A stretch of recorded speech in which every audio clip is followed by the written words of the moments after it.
Sword of Coming Chapter 1209. Chapter 1209. Dali Yuzhou Luzong Temple. At dawn, the middle-aged scribe had a fast meal, cooked a large bowl of 8 treasure porridge for himself with a small stove, and sat down at the table to read a book after eating the porridge. Floating life. Another day. When you open the book you will see the window light.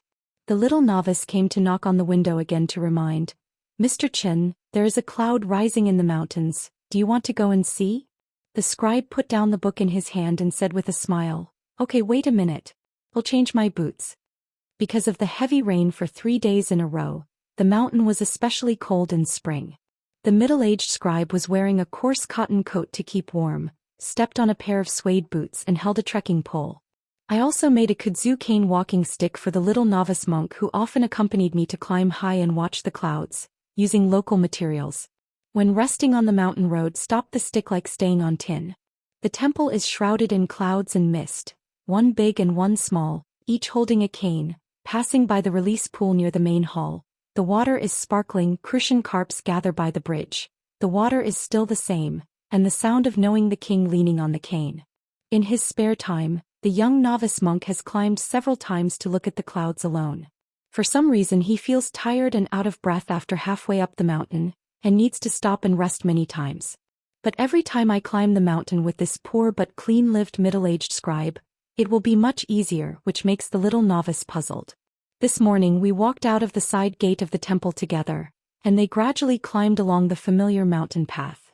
The novice just heard that the scribes will leave the temple soon, and the next time he will come to copy the scriptures, when, and he has not thought about it for the time being, so the little novice hurriedly asked this question, and if he doesn't ask again there will be no chance. The scribe smiled warmly with the green bamboo stick in his hand aggressively, and with a soft voice he gave the answer, "Physical strength is still your physical strength, it doesn't increase or decrease. I just helped you adjust your breathing and distribute your strength during the ascent. If you gain strength your foot strength will become better. I just go into the mountains more times and practice makes perfect, so in fact this move does not involve magical powers, so you don't have to think too mysteriously." After the scribe left his residence, the ink on the rice paper on the desk was still wet. What the middle-aged scribe copied today was 2 lines of Taoism from Dashing. "The sky is not created by people, but the sky is created by the sky. Those who open the sky will be born with virtue, and those who open the people will be born with thieves." Zhu commented in the narration, "What does Taoism follow from nature? The Avenger does not give up. Even though he has a heart he does not complain." But for some reason the word "no" was circled by a scribe with a red pen. The capital of Yushuan Kingdom, Chongning County. In an old house there is a swing in the courtyard. Everyone has a love for beauty, and the female ghost is no exception. Today Shui Rui changed into a former court dress, wearing a brocade dress with pearls on the wreath. A beautiful woman swings on a swing. This painting should be hung on a jade scroll hanging in the blue flowers. Shui Rui was sitting on a swing. Her pair of embroidered shoes was high and low. She looked at some potted plants in the courtyard that didn't need to be moved inside to hide from the rain, and for no reason she thought of Taoist Wu Dis unintentional words. A grass is a flower that doesn't bloom. Not long ago the Taoist priest who set up a stall moved out of the haunted house. It was not easy to live in the capital, which made him pay a large amount of rent for nothing. Haunted is true, haunted house is not true. If you are used to reading novels about wit and beauty, haunted house? That's what it means to be a ghost under the pomegranate skirt. Taoist priests rented an old small house in other streets and alleys in Chongning County. The flowers and plants in the courtyard were all left to the female ghost Shui Rui to take care of. It's like paying rent. The Taoist spoke with a high-sounding tone, walked the rivers and lakes in a poor way, adhered to one purpose and never lost his position on money. As a parting gift, Taoist Wu Di left a book collection seal in the house, 5-character seal script, and a warm spring fan. The material of the seal is ordinary. Taoist priests went to do part-time work on the river to help rich people dig ice to make money. I don't know where they picked up stones. The big seal is really big, the size of a palm, and square, so there are a lot of content on the side. In a whole imitation of ancient poems by Mr. Jingjia, the phrase "spring fan wiha" is excerpted from the poem. Shui Rui didn't notice the gold and stone aura of the seal, but there is a sentence in the inscription poem, "Young time is strong and fierce, and you walk alone with your sword." Did the master with ulterior motives say it himself? It made her feel a little funny. You, a private Taoist priest who spends money to buy an identity, really thinks that you are a dragon and tiger mountain celestial master who carries a mahogany sword to slay demons, and even travels far away with his sword. If she had known earlier that the scholar would give her an arty collection of books, Shui Rui might still prefer a sentence that Wu Di chanted while drinking porridge in the morning. I have Wonkiest plain method. I can eat white porridge to make immortals. Shui Rui had to admit that Wu Di, a Taoist priest, had indeed read a lot of books, otherwise he would not have been able to read exegetically sentences proficiently, but she expressed doubts about whether his knowledge was high. In the twilight when the heavy rain stopped, Shui Rui was swinging alone on the swing. He was really bored. It was absolutely impossible for a Taoist priest to set up a stall in the rain in this weather before. She was a little happy and asked you to move out of the house and earn a few dollars. Money. But after being happy she was a little worried again. It was not easy for Taoist priests to go out and work hard. Shui Rui found a reason for herself and went to the Taoist priest to see if she needed some help. He still has some family background. As long as he is willing to ask, she can help if she can. After all, she is a friend. After all, Shui Rui's realm is not low and her cultivation base in the middle 5 realms. If not for her status as a ghost, a monk at the Suqing realm could find a place to establish a sect, and then be a guest of the monarch of the small country of Aquarius Island. She used her supernatural powers to cover her figure, and wandered all the way to the house where the Taoist priest Wu Di stayed recently.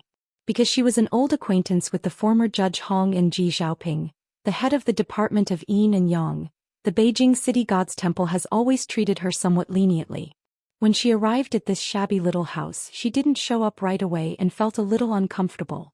She gave her such a large collection of books and seals, but lived in such a small place, which made Shui Rui feel a little guilty and she should be kept. The Taoist priest claimed that when he was young he went to the rivers and lakes and used the pseudonym Qin Haoren. At first Shui Rui thought this statement was more interesting, and it was more fun than talking about Daoist Wu one by one. No matter how thick-skinned a Taoist priest is, how guilty should he be if he listens too much? But it turns out that Ms. Shui still underestimated that Daoist Wu's face.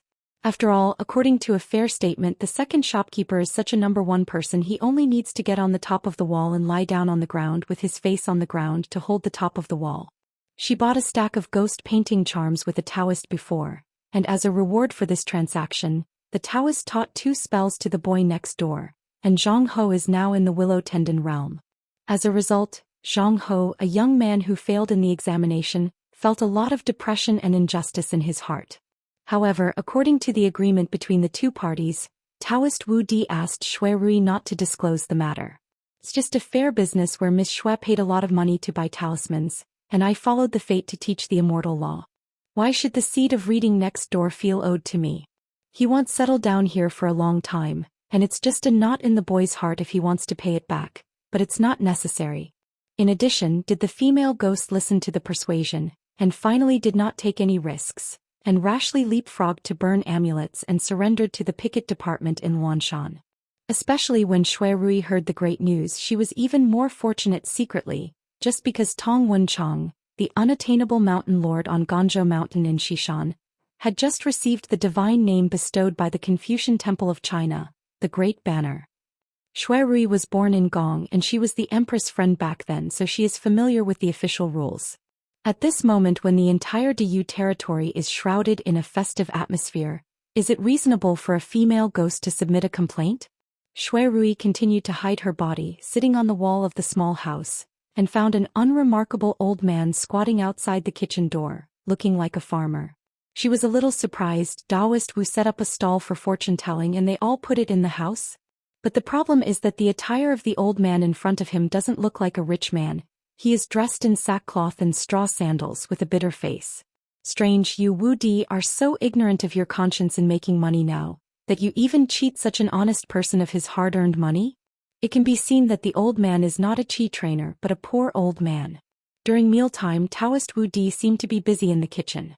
Shui Rui hesitated for a moment, worried that she would frighten this ordinary old man, so she floated out of the small house, opened the door and entered, pretending to say, "Daoist Wu, congratulations on the housewarming." Wu Di yelled at the top of his voice in the kitchen, "It's Miss Shui, a rare visitor. Sit casually in the main room, let Pindao be busy for a while." Seeing the female ghost, the old man nodded his head. Shui Rui bestowed a blessing and the old man pinned a jasper pipe to his waist. Probably the only valuable item. Is it its idea that Taoist Wu Di played? It's really dark. Could it be that the lack of money is enough for this and things like Lianyu cigarette rods can be bought continuously? Shui Rui thought for a while and then reminded the old man in a subtle and oblique way. Old man, this pipe is inherited from the ancestors, right? The old man nodded. It is. Shui Rui couldn't bear it anymore and said softly, since it's from the ancestors, don't just send it out casually. If you ask Daoist Wu for a fortune-telling fortune, he'll just advance the money for you and he still owes me some small silver. The old man smiled and said nothing. The Taoist priest in the room was wearing an apron, holding a spatula, and said angrily, Miss Shui, what's the matter with you? It's a taboo in the world to cut off people's money. Besides, we are friends after all. There is no reason for you to tear things down like this. Shui Rui used her heart and said angrily, this old lady is helping the manager and not helping the relatives. Daoist Wu, you have lost money and even cheated on the ancestral property of this simple and honest old man?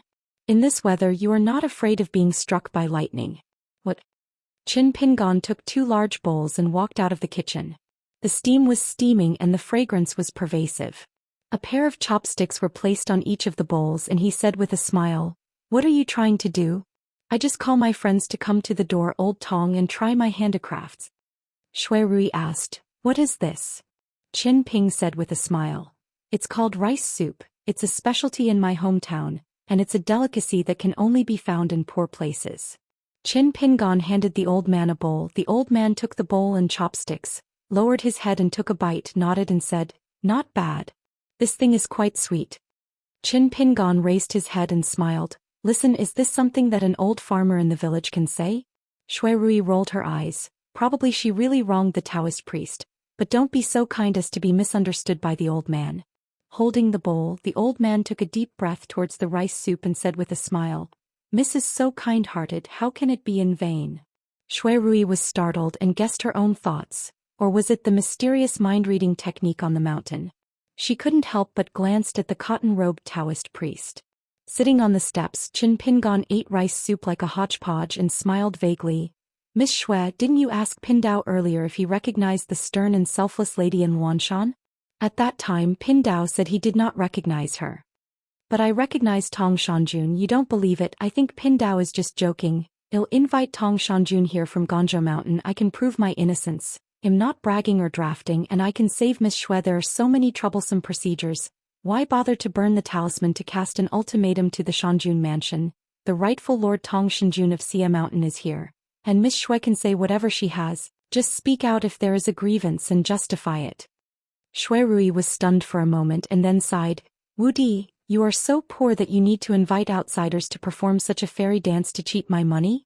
Wu Di, if you are really short of money, we are not what is a good friend. But why is it so difficult to help? Why bother to resort to such indecent means? It's not worth it. Wu Di, if you want to say that you know a few friends on the mountain and ask your grandpa to tell your grandma so that you can hire the tiger mansion in Ganzhou Mountain, the kind of subordinate with the smallest official hat, Shui Rui may still believe it a little bit, or that kind of dubious. Liar. That's right, it's a liar. He felt a little sad. It's only been a few days since I saw Wu Di, and Wu Di is so down and out? Qin Pingon asked. There is still a lot of rice soup in the pot. Miss Shui won't come for a bowl? Shui Rui shook her head, busy being sad. The old man put down his chopsticks very quickly and lifted the empty bowl. He'll have another bowl. Qin Pingon couldn't get up and said with a smile, Tong Shanjun will go by himself, so there is no need to see outsiders. The old man was really impolite. He got up and went to the kitchen to fill a bowl of rice soup. It seemed that he was ruthless, and the big bowl of rice soup almost overflowed the edge of the bowl. The old man hurriedly lowered his head and took a few mouthfuls. Seeing this scene, Shui Rui couldn't help but rubbed the center of her brows. If you really want a partner to cheat people out of money, you Wu Di are not willing to spend more money. For example, the old man who was in that theater troupe? Play. You two keep playing. With such clumsy acting skills, it is your ability to cheat a copper coin from my aunt. Xia Ganzhou Mountain is close to Fengxue Temple. It has 2 Chujun mountains. Among them, the main peak of Wan Mountain is several times higher than Ganzhou Mountain. The goddess of the mountain is very famous. Her name is Huailu. It is said that Tong Shanjun, who is the immediate boss, listens to her. The Xianxia mansion that manages the inner mountains and waters of Yushuan Kingdom is Lujiao Mountain. Previously, Shui Rui wanted to go to Wenwu Temple to burn amulets and vote in Luan Mountain instead of the Tiger Mansion in Lujiao Mountain. This is also the reason. She was worried that the rich and powerful of Yushuan Kingdom would dare to do this. Now it will involve all the way to Lujiao Mountain, so why should it be sued? Last time at the Xiaoqiao meeting in the royal study room of Dali capital city, the two mountain gods who were the crown princes of Xishan Mountain, Luan Mountain Huailu and Lujiao Mountain Chongfenghan, did not attend the meeting. It is said that one is because she is too tired and lazy. Anyway, she has become the goddess of the mountain of the crown prince, and she has no chance to be promoted in the officialdom of Aquarius Island. The other is because she is too arrogant, and Chongfenghan and Luan, there are often conflicts in the mountains, and they look at each other and hate each other so that the two mountain gods have no contact.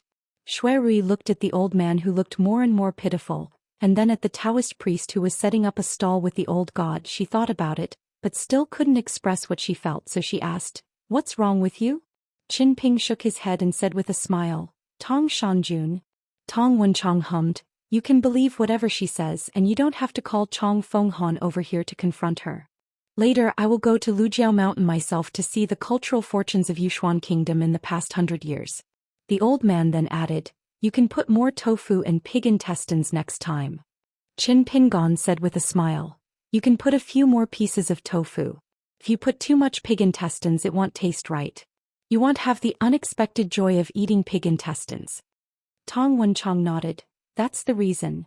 Qin Pingon joked, "Old Tong, your trip to the capital of Yushuan Kingdom is a bit like a private visit in a microservice. You, the #1 Qingtian master in the Xishan area, can't let Miss Shui down. You must be determined to serve the people, please." Tong Wenchang smiled, "It's easy to say." Qin Ping joked, "Miss Shui, is this the governor of the 8 cases who holds Shangfang's sword in the opera novels, and when he arrived at the local area he was stopped by you to sue?" Shui Rui laughed and said, "Then why is there no Lus patting the road, pouring clean water on the street, and a majestic gong ringing?" Qin Ping said with a smile, "I said it was a private visit on Weibo." Tong Wenchang asked, "Miss Shui, if I remember correctly, the former civil judge here was called Hong Zhongyu?" Shui Rui nodded, "I was pushed out to Lingzhou near Luojing, the accompanying capital of the Great Li dynasty, and served as the city god of the state and was promoted." Tong Wenchang hummed, "I remember that Luanshan Huailu mentioned Hong Zhongyu twice, and always wanted to promote him to Luanshan as the head of the picket department. It seems that Hong Zhongyu made an additional request which must be brought to him. Ji Xiaoping, the Yin and Yang division of the town god's temple, who is the assistant official, can only be transferred together. It is only because there is no suitable position for Ji Xiaoping on Luan Mountain, so this matter has been dragged on. Now Hong Zhongyu has been transferred and promoted to Dali Izhou city god, and brought Ji Xiaoping with him to the post. His official career is not bad. It is indeed much better than entering Luanshan Abbot Picket Division and being hated all year round." Shui Rui was speechless. It's like an old countryman sitting at the head of a village, casually commenting on the ups and downs of the officialdom of the 6 ministers and 9 ministers of a country's imperial court. But if the old man didn't make up such an inside story, how could he know about it? Shui Rui kindly reminded, "Old man, it's getting dark. It's easy for ordinary people to make rumors and arrange the inside story of the landscape and officialdom. It's easy to cause trouble. The night-wandering gods of all levels in our capital city are not vegetarians. If something happens, I will feel flustered if the ghost doesn't knock on the door. I am selfless in my heart and I am not afraid of the ghost knocking on the door." Tong Wenchang said with a smile, "Miss Shui, since Taoist Master Qin has personally intervened in this matter, you can rest assured that both Lijiashan and Yuxuanguo will give you a satisfactory explanation." When the old man and the Taoist had finished eating the rice soup, Shui Rui sighed. Since she was idle anyway, she took the initiative to take the 2 empty bowls and 2 pairs of chopsticks, went to the kitchen to pick up the gourd ladle and took it out of the vat. Spoon water to wash the dishes. When she shook the water stains on her hands and walked out the door, she saw the scene on the other side of the steps. Good guy, these 2 uncles actually started to smoke, smoking a stick of dry smoke after dinner, looking happy like a fairy. Tong Wenchang narrowed his eyes and said, "Can I ask what kind of person is the boss sword Immortal?" Qin Pingon suppressed a smile and said, talking witty, amiable. Tong Wenchang said, I can't believe it. Qin Pingon said, it also depends on whether you are familiar with the boss sword Immortal. Tong Wenchang nodded and asked an inappropriate question. If you didn't call here today to deal with this family scandal, would you have to let the newly established government office of Zhao Yao, the abbot of the Ministry of Punishment, go secretly to the Xishan area? Qin Pingon said, I had this plan at the beginning, but I have some personal matters here and the two should not be mixed together, so I decided to let Brother Tong go through this. Since it is to solve the problems left over from history, who will come? It's not important to solve it. Just recently Zhao Yao found a line in the capital of Dali. Brother Tong, I also need to say hello to you in advance. In a few days I will go to the next county to find my fellow villagers, but I believe the commotion will not be too big. Tong Wenchang nodded. You can do whatever you want, Mr. Tong is old and dim-witted. Besides, even if the sky is broken, the person who will clean up the mess in the end will be Dali Guosher. Qin Ping suddenly smiled and said, do we count as mutual protection by officials? Tong Wenchang grinned. In life there is revenge and kindness for revenge. I was young too and I was still a little bit angry when I was eating incense and clay statues. Since the words of both parties were not concealed, Shui Rui was terrified and asked cautiously, Old man, are you really Tong Shanjun? Tong Wenchang nodded. Shui Rui turned to look at Daoist Wu Di, who nodded to indicate that it was true. Shui Rui shifted her gaze again and said in a trembling voice, Tong Shanjun, so he is? Miss Shui, what's your problem?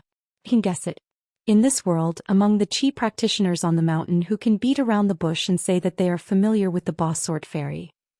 From the Great Wall of Sword Qi, we in Aquarius continent there are still a few people who can casually mobilize a servant of the Dali criminal department, and let Tong Wenchang come to Yushuan Kingdom to drink a bowl of rice soup. Or is it that the girl actually has the answer in her heart? I can't believe it and I have to be alone. Can outsiders believe it? Tong Wenchang picked up the cigarette stick and pointed at the fellows beside him and said with a smile, This is Dallas' new national teacher, Luobashan Qin Pingon. Qin Ping smiled and said, I have to correct it, it's 2 big bowls of rice soup. 1 bowl and 2 bowls charge money? Of course not. Miss Shui, please help me to serve another bowl of rice soup. The rice soup cooked by the last hidden official of the Sword Qi Great Wall is not something you can eat if you want it. Shui Rui walked towards the kitchen in a daze, a mess. Tong Wenchang wondered, why did you suddenly change your mind and let me reveal your real identity? To help Shui Rui seek justice with Qin Ping's current status, he only needs to inform Zhou Xian, and there is no need for him to go to the capital of Yushuan Kingdom himself. Qin Pingon said, It was just this time when I went out of the closed door I suddenly wanted to understand something. Tong Wenchang said, All ears. Qin Pingon said with a smile, 3 days of fishing and 2 days of drying nets. The catch of fish is hope, the sun is hope, and fishing nets are also hope. Tong Wenchang smiled and said, It's a new way of saying it. Qin Pingon asked, Brother Tong, have you not noticed the world in the house? What's wrong? Tong Wenchang nodded. When you ask me that, I can be sure that Shui Rui is a fake. It seems that the heat is still not enough to completely deceive a mountain god. Qin Ping got up and said with a smile, Mi Geng is real. And what I heard and saw next is all real people. Tong Wenchang said, Well, wait and see. When Qin Ping went to the kitchen, Shui Rui knocked on the door and entered, still saying, Daoist Wu, congratulations on the housewarming. Like a poor knight-errant boy with a sword on his back, he watched the excitement of a grass stage theater troupe at a temple fair, and wrote down the specific shapes and structures of those minions, their respective uses, and remembered the different figures of the young, clean, ugly, and ugly. Singing and chanting, the young man thought he had to watch a few performances by the big troupe. A pair of straw sandals stepped on the imperial street, and then walked outside the imperial palace in the capital. The extremely high vermilion lacquer gate was lined with 9 nails vertically and 9 horizontally. After hesitating for a while, the boy still didn't go to the so-called Jinwan Palace in the opera. There is a river outside the palace which is actually a good place for fishing. In the territory of Qingxing Kingdom, as the leader of the Immortal Mansion on the mountain of a country, the Golden K sect, recently the entire Immortal Mansion with ethereal celestial spirit and a pure heart for cultivating Taoism is even more festive than the Chinese New Year at the foot of the mountain. It's a lot of good things. The Battle of Hehuan Mountain wiped out all the evil spirits and ghosts in the separatist feudal town, and wiped out the miasma in 1,000 miles around. Then there is the female patriarch of the Golden K School. After many years she was expelled from the mountain by the genealogy of her master, and she finally regained her genealogical identity of the Lingfei Temple in the old Baishuang dynasty, and was able to recognize her ancestors and return to her clan. And together with the disciples of Qingjing Peak and Chuiqing Peak Jingxian Nunnery, the head of Cheng Qian and Zhang Lv Xingzi, held a meeting and there was no suspense. Go to the genealogy. You need to know that the Taoist temple that has just been promoted to Lingfei Palace, the master of the temple Chao Rong, is the direct disciple of the head teacher of Baiyu Jinglu, which means that the Jin K sect who reduced Lingfei Palace and descended from the mountain found a mountain at once.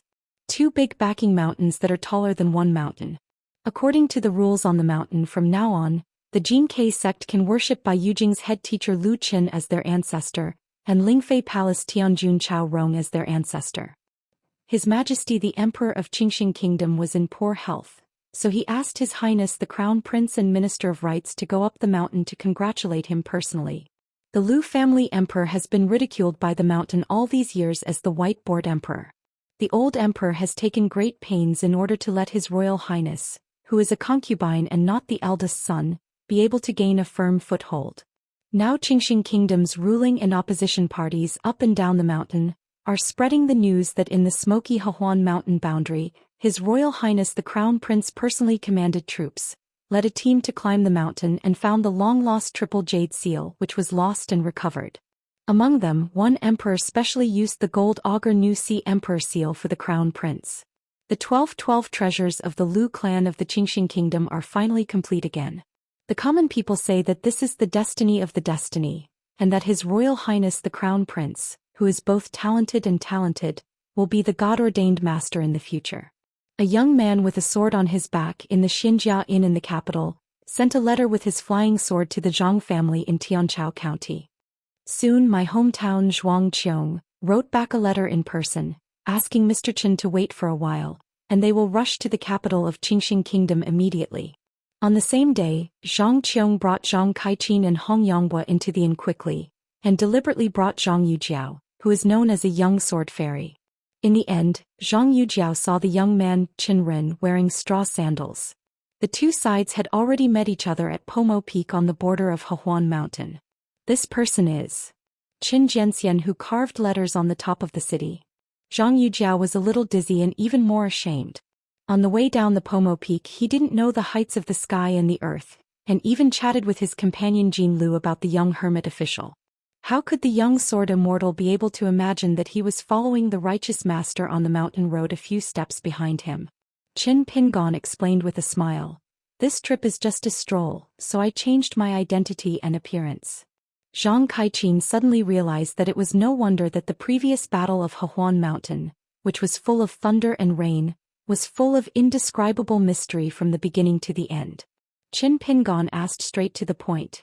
Patriarch Zhang, Miss Kaiqin, in your opinion, what kind of person is Lu Yu, Prince of Qingxing Kingdom?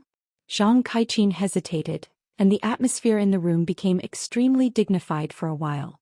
Hong Yonghua had no choice but to help warm the field and said, Prince Lu Yu not only has literary talents, but also wants to do something practical for Qingxing Kingdom. Qin Ping smiled and said, is this really the case? Hong Yonghua choked for a moment, not knowing how to answer. After all, it was he and the young lady who asked the young hermit to come out to attend Lu Ye's coronation ceremony. Qin Shanzhu came to Qingxing country and Hehuan Mountain ahead of time, saying that he was just hanging out. Who would believe it? If the Crown Prince Lu Yu has a bad impression in Qin Shan's heart, then today is Qin Shanzhu and the entire Tianchao County Zhang family's Xianxia. It's a big idiot, isn't it? The family Zhang Qiong has a temperament of talking one-on-one and said with a bold smile, it may be a bit harsh to say that Lu Yu is ambitious and talented. I have seen this child a few times and he has a good heart. Anyway, I can't boast about how to understand people's sentiments and know people's hearts well. Compared with Emperor Lu He, I am much worse. As for Lu Ye's shortcomings, I can't say anything, but I can guarantee one thing. For an ordinary noble son of a royal family in a small country, even if he is placed in the surrounding countries, it is considered very good. Qin Pingon asked with a smile. Patriarch Zhang means that Lu Yu belongs to a piece of rough jade, or is it worth carving? Zhang Qiong nodded, Master Qinshan, that's pretty much what I meant.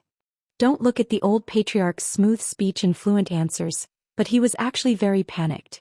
Zhang Kaiqin and Hong Yangbo looked at each other, and they both sensed each other's embarrassment. Hong Yangbo was even more nervous. For some reason besides his appearance, the boy in front of him seemed to have changed his temperament. Qin Pingon was silent for a moment, then said calmly, I have wandered around a few places in the capital. If I had known this earlier, I would never have agreed to go down the mountain to attend the ceremony last time. Zhang Kaiqin looked embarrassed and tentatively asked, Then cancel the ceremony? Qin Ping rubbed the center of his brows and said helplessly, Do you think it's appropriate to do this? Probably because newborn calves are not afraid of tigers, but Zhang Yujiao dared to ask, Qin Shanju, can you tell me why you don't like Lu Yu so much? Qin Pingon said, The upper beams of the entire Eastern Palace are not straight and the lower beams are crooked. Except for a man named Ren Xiangqi Zhan Shifu Qingjilong who has a little knowledge of economics and general affairs, the rest of the 7 Eastern Palace officials I met, the yamen, there are different departments and different official ranks. All of them are people who seek fame and reputation, from Xiao Zhanshi and Tong Shi Sharon of Zhan Shifu, to Zhou Shizi of Zuochunfang, Sizalong of Yuchunfang, and Prince Shima of Xijing Bureau. Jingzi, I have seen it with my own eyes. Zhang Yujiao was extremely shocked and was very surprised. It turned out that Qin Yingguan was really a hanging out. Among them, the extremely high-ranking 6th Fu of the Eastern Palace is more of a false title. It is just an honorary title bestowed by the court on some veterans. In fact, it has nothing to do with the daily teaching assistants of the Eastern Palace. The expensive Zhan Shifu, together with Zuochunfang and Yuchunfang and the Xijing Bureau, totaled 4 East Palace yamen. In order to facilitate the transfer of documents between each other, they were sent to Zhan Shifu to work together. Zhan Shifu was not in the palace. Inside, it was built on the bank of the Yulong River between the imperial city and the outer city, because Qingxing Kingdom's capital occupies a small area, and the yamen is not considered alienated from His Majesty the Emperor. Among them there are 2 chief officials in the Bureau of Economics and Economics, Prince Shima, who are not high in rank and are only from the 5th rank. They are mainly responsible for the publication, editing and collection of books in the Eastern Palace. Job, the old saying in the market says that the Prime Minister's concierge is a 3rd-rank official, let alone the Crown Prince's official in the East Palace, the old man in the hidden residence. Moreover, these noble officials can use this as a ladder for the transfer of Hanlin officials. Qin Pingon added, and most of the officials here think that Prince Lu Yu is a fool who is easy to deceive. The implication is that Lu Yu was regarded as a fool by this group of officials of his own East Palace. And you, the Zhang family of Tianchao County who helped Qingxing Kingdom and Luoba Mountain to be a matchmaker, were even more fools, and I, Qin Pingon, as the owner of Luoba Mountain, invisibly became the biggest fool. Qin Pingon said, I don't mind adding icing on the cake to anyone, but because of my appearance, some things are wrong and I even lose the possibility of correcting mistakes. Zhang Yujiao seems to understand but not understand.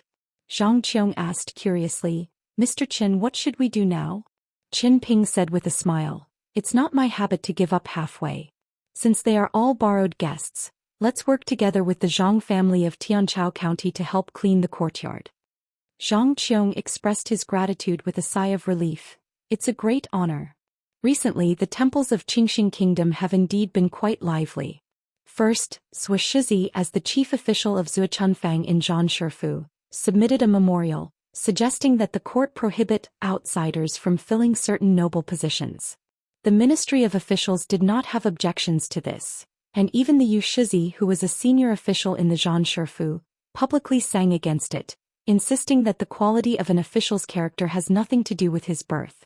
Then the Minister of the Ministry of Industry requested that the Ministry of Industry, which has heavy government affairs, be promoted to the 6 forward government offices. For this reason he did not hesitate to quarrel with the officials of the Ministry of War in the court hall. And the coronation ceremony of His Highness the Crown Prince became the next top priority for the officials of the Qingxing Kingdom's ritual department. For those few 2nd and 3rd rank bosses from various ministries who have left the stage, you come and I go back and forth. As long as our Ministry of Etiquette successfully organizes this celebration, it will be a great achievement. The Emperor Lu of Qingxing Kingdom is indeed old, and has to think about how the crown prince can successfully inherit the Datong. In order to make this ceremony look more important, many dignitaries left Beijing one after another. Explicit or implied, no expense was spared in inviting people to the ceremony.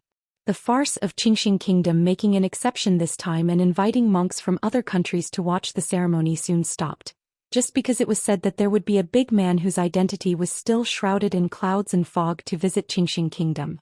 The more it spread, the more exaggerated it became. At first it was a certain respected Yuanying old fairy, then it was a certain real emperor from the ancestral hall of Shengazong, and then it was an old man from the ancestral hall of a certain Jiang family in Yunlin. In the end it became even more exaggerated. It is rumored that there are noses and eyes, and it is said that the one who was invited by Mrs. Liu was none other than Li Bo Chaoyong, one of the 2 dukes of Dadu in Aquarius continent. You Qingxing country, why don't you just say that you hired Qin Pingon from Luoba Mountain? Before Qin Ping called Zhang's party from Tianchao County. The golden house where one of the princes washes horses hides his beauty. The night was heavy and the rain hit the plantains. The official was young and in his prime, and when he was fighting he got off his horse out of breath, wanting nothing more, stretched out his hand to rub the white ball of Mei Jiaonyang who was lying beside him thinking about his thoughts. The woman sat up, stretched out her hand to roll up her messy black hair, and asked with a smile, "Everyone in the capital said that His Royal Highness the Crown Prince will soon ascend the throne and become emperor, sir. Can you be promoted soon? My master is a minister who has been an official in the hidden mansion for many years. And when His Royal Highness puts on the dragon robe and sits on the dragon chair, hey, is there any better thing in the world than this, that one person can ascend to heaven alone? Maybe not." She just didn't know if she had the luck in this life to be able to see His Majesty's face up close. The official glanced sideways at the white-flowered scenery, probably because he didn't like her radiance when she mentioned Prince Liu, so he sneered, "Don't think that His Highness is so great, it's just a piece of clothing. Man, woman or woman?" She smiled prettily, dazzled the man for a while. He sighed. He had already fought 2 battles tonight and he was powerless. When he sat up, the woman lay on the bed familiarly, with her jade body lying horizontally. She stretched out her hand to pick up the messy clothes on the ground, and with a snap she was hit and trembling. She gave him a wink and helped him put on his clothes. The man twitched the corners of his mouth, knowing that she would not chew his tongue when she was out of the house. Whoever throws something big and empty to him at the square, he thinks it is a good strategy for governing the country. After getting along with His Highness the Crown Prince for a long time, you will find that it is just like that. Except for a good pregnancy, it cannot be said that there is no ability, it is just false, and there are a lot of sages in the book, but what is the use? It is nothing more than gold and jade. Just talking about why the right concubine and the left concubine are contradicting each other, isn't it because of their different backgrounds, and behind them are a large group of scholars who are not well known for the time being?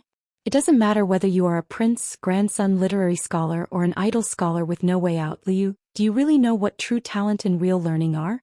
A few poems of homage and a few games of chessboard players. Can you know how much talent and learning the opponent has, and can determine whether the opponent has a good way to govern the country?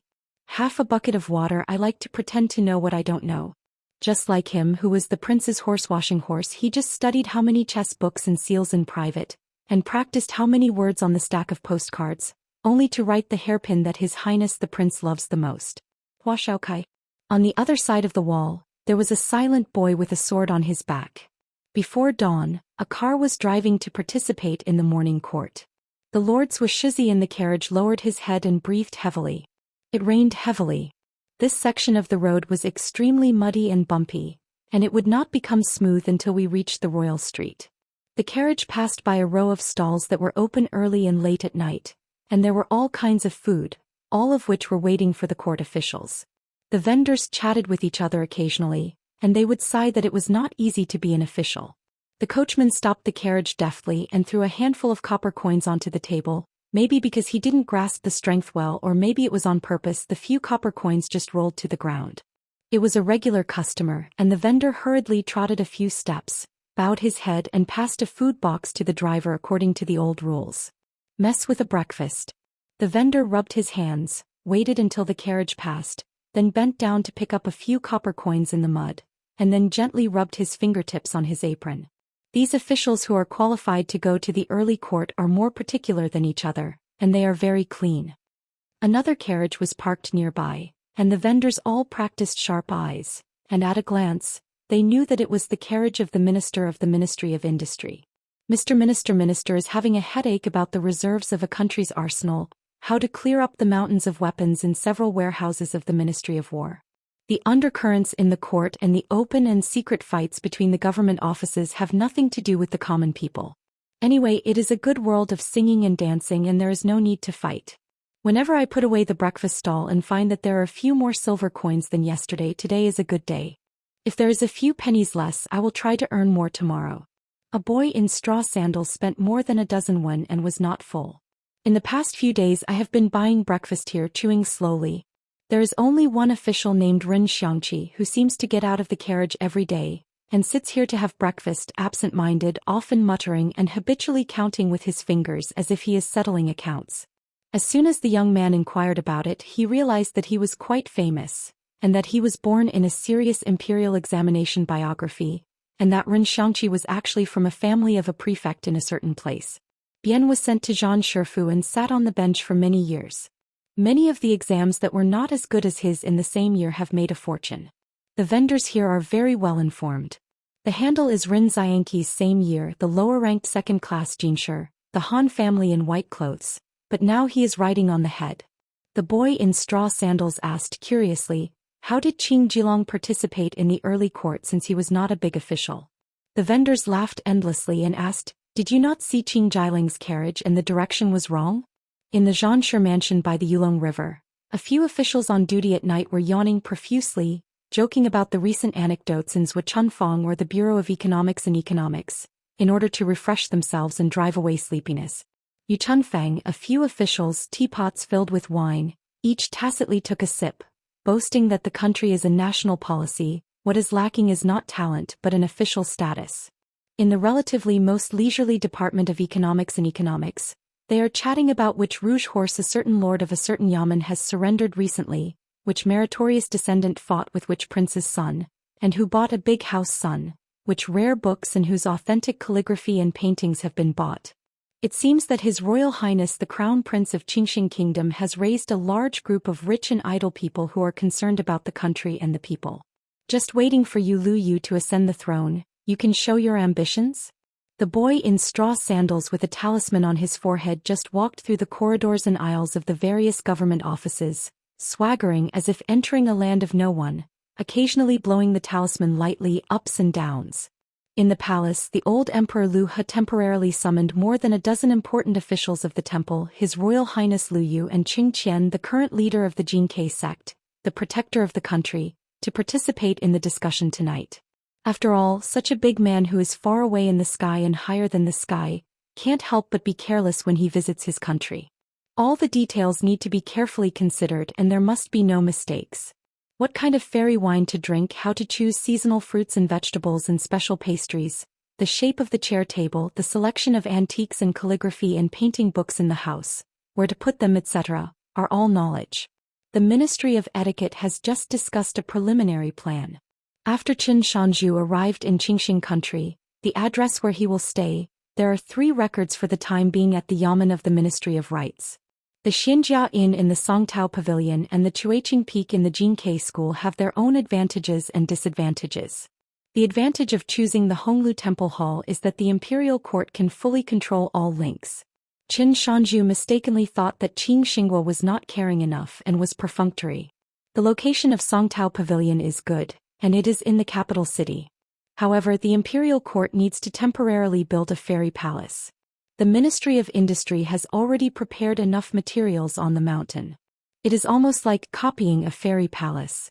But this requires bargaining with the Songtao Pavilion. The Ministry of Households allocated a large amount of fairy money for this purpose, and only waited for His Majesty the Emperor to issue an imperial construction.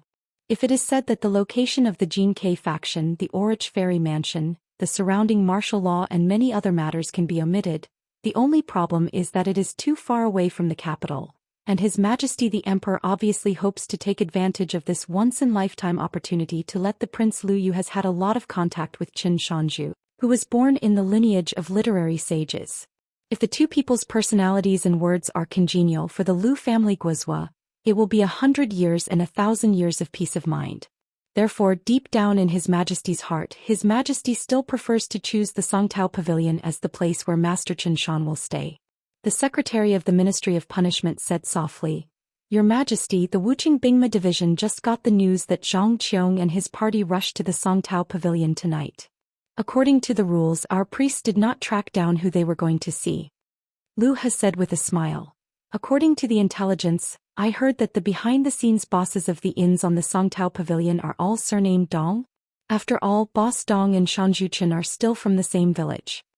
Qing Qian nodded and said, "Dong Shuijing, nicknamed Dong Banzhou, and Qin Shanzhu are both natives of Huaihuang County, Longzhou." Lu He sighed. "A Lizhu cave is really a hidden dragon and a crouching tiger. The younger generation is even more outstanding." Among the 10 young people from Aquarius Island selected that year, in addition to Ma Kushuan, who was the top of the list, there was also Xia Ling from the Longquan sword sect. It seems that the female sword immortal named Sui Yu is also a genealogy monk of Luapa Mountain. There are still different opinions about Sui Yu's background, and there is no conclusion. In fact, all the Qi practitioners on Beipingzi Mountain knew it well. If it wasn't for some reasons, plus the young hermit official who had already been ranked among the top 10 young people in the world, and the current suzerain of Longquan sword sect, Lu Xianying, there is also Guqin, who ascended to the sky in one step and became the direct disciple of Jing Juzhong in Baidi City. There are 10 young people in Aquarius Island. If we only talk about their hometown and background regardless of the current Taoist place, then the younger generation of monks in Lizhu Dongtian can completely occupy half of the country. The protector of the country, who looked like a child, smiled and said, "I have to admit that the luck of this place in Longzhou is at its peak, and it is the most magnificent in the world." An old minister of the Ministry of War asked curiously, "Song Mu, king of Dali Luo, Zhu, king of Donghai Si, Lord Qinshan, and Guqin, they all lived in the same alley back then? Can you meet each other often?"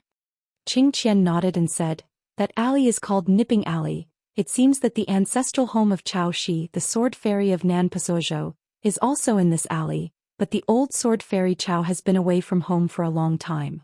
Old Xianxia held back for a long time before he could make a concise 2-word evaluation: terrible. If it were him, assuming that he was a prophet and knew about the future achievements of these people 20 or 30 years ago when the Lizhu cave just opened, when his body was still strong, he would go to the so-called mud bottle alley. Can't you have a trembling heart and a wobble with your feet? Can you imagine that a young man who is an apprentice in a kiln worker is the last hidden official of the Great Wall of Sword Qi in the future? How do you greet each other when you meet in an alley? A young girl who may return with a bucket of water from the Iron Lock Well is the only true dragon in the world. She will face the 2 throne monsters alone in the battle of the Old Dragon City. In the end, the Confucian Temple decided that she would be in charge of the East China Sea. Since it is said that distant relatives are not as good as close neighbors, they just don't know that Guqin, who is known as the Madman, and Song Mu, the most powerful vassal king of the Great Li dynasty, what was their relationship in the early years, whether they were harmonious or not. Probably due to the approaching of the Qingming festival, there was continuous heavy rain, but the recent atmosphere of the Zhuji school's Tsayu Mountain, and the state of mind of the genealogy monks, were like the sun shining brightly. It was only because Tsayu Mountain, which already belonged to Xingyang Mountain, only spent 30 grand Uruguayan pesos coins to buy it back after the leader Guo Huifeng took a trip to Yixin Peak alone. As for how Guo Huifeng talked with the sword fairy suzerain Zhu Huang, she didn't say exactly how they talked. The monks of the Zhuji sect only found out through some gossip from the peaks of Xingyang Mountain that it was the Zhu Huang who personally appeared at the foot of the Zushan Mountain to receive him. At the same time, the relationship between the Zhuji faction and Xingyang Mountain remains the same, and it will not become the latter's downfall, but the annual tribute share remains the same, or the relationship of spending money to buy asylum. Bai Ni, who is the mining officer of Tsayu Mountain today, just entered the mountain, and saw a familiar face squatting at the entrance of an old pit. The old man walked quickly near the entrance of the old pothole, slowed down a little and joked with the young man, "You are a dog, so well informed? That's good, save a lot of trouble finding someone now that the Zhuji faction has overcome the difficulties. It's okay to say that it's a blessing in disguise, so the outsider Gigi, who was kicked out by himself not long ago to avoid the limelight, can come back and resume his duties. It's just why the Zhu Zongzhu is willing to treat the Zhuji faction so favorably and take the initiative to show her goodwill." The last time Guo Huifeng was at the foot of the Yixian Peak he didn't understand it. After returning to the Zhuji faction to hold a meeting in the Patriarch Hall, she just said the final result of the discussion between the two parties. Let Zhang Lv Lingxie restrain his monk's words in the near future.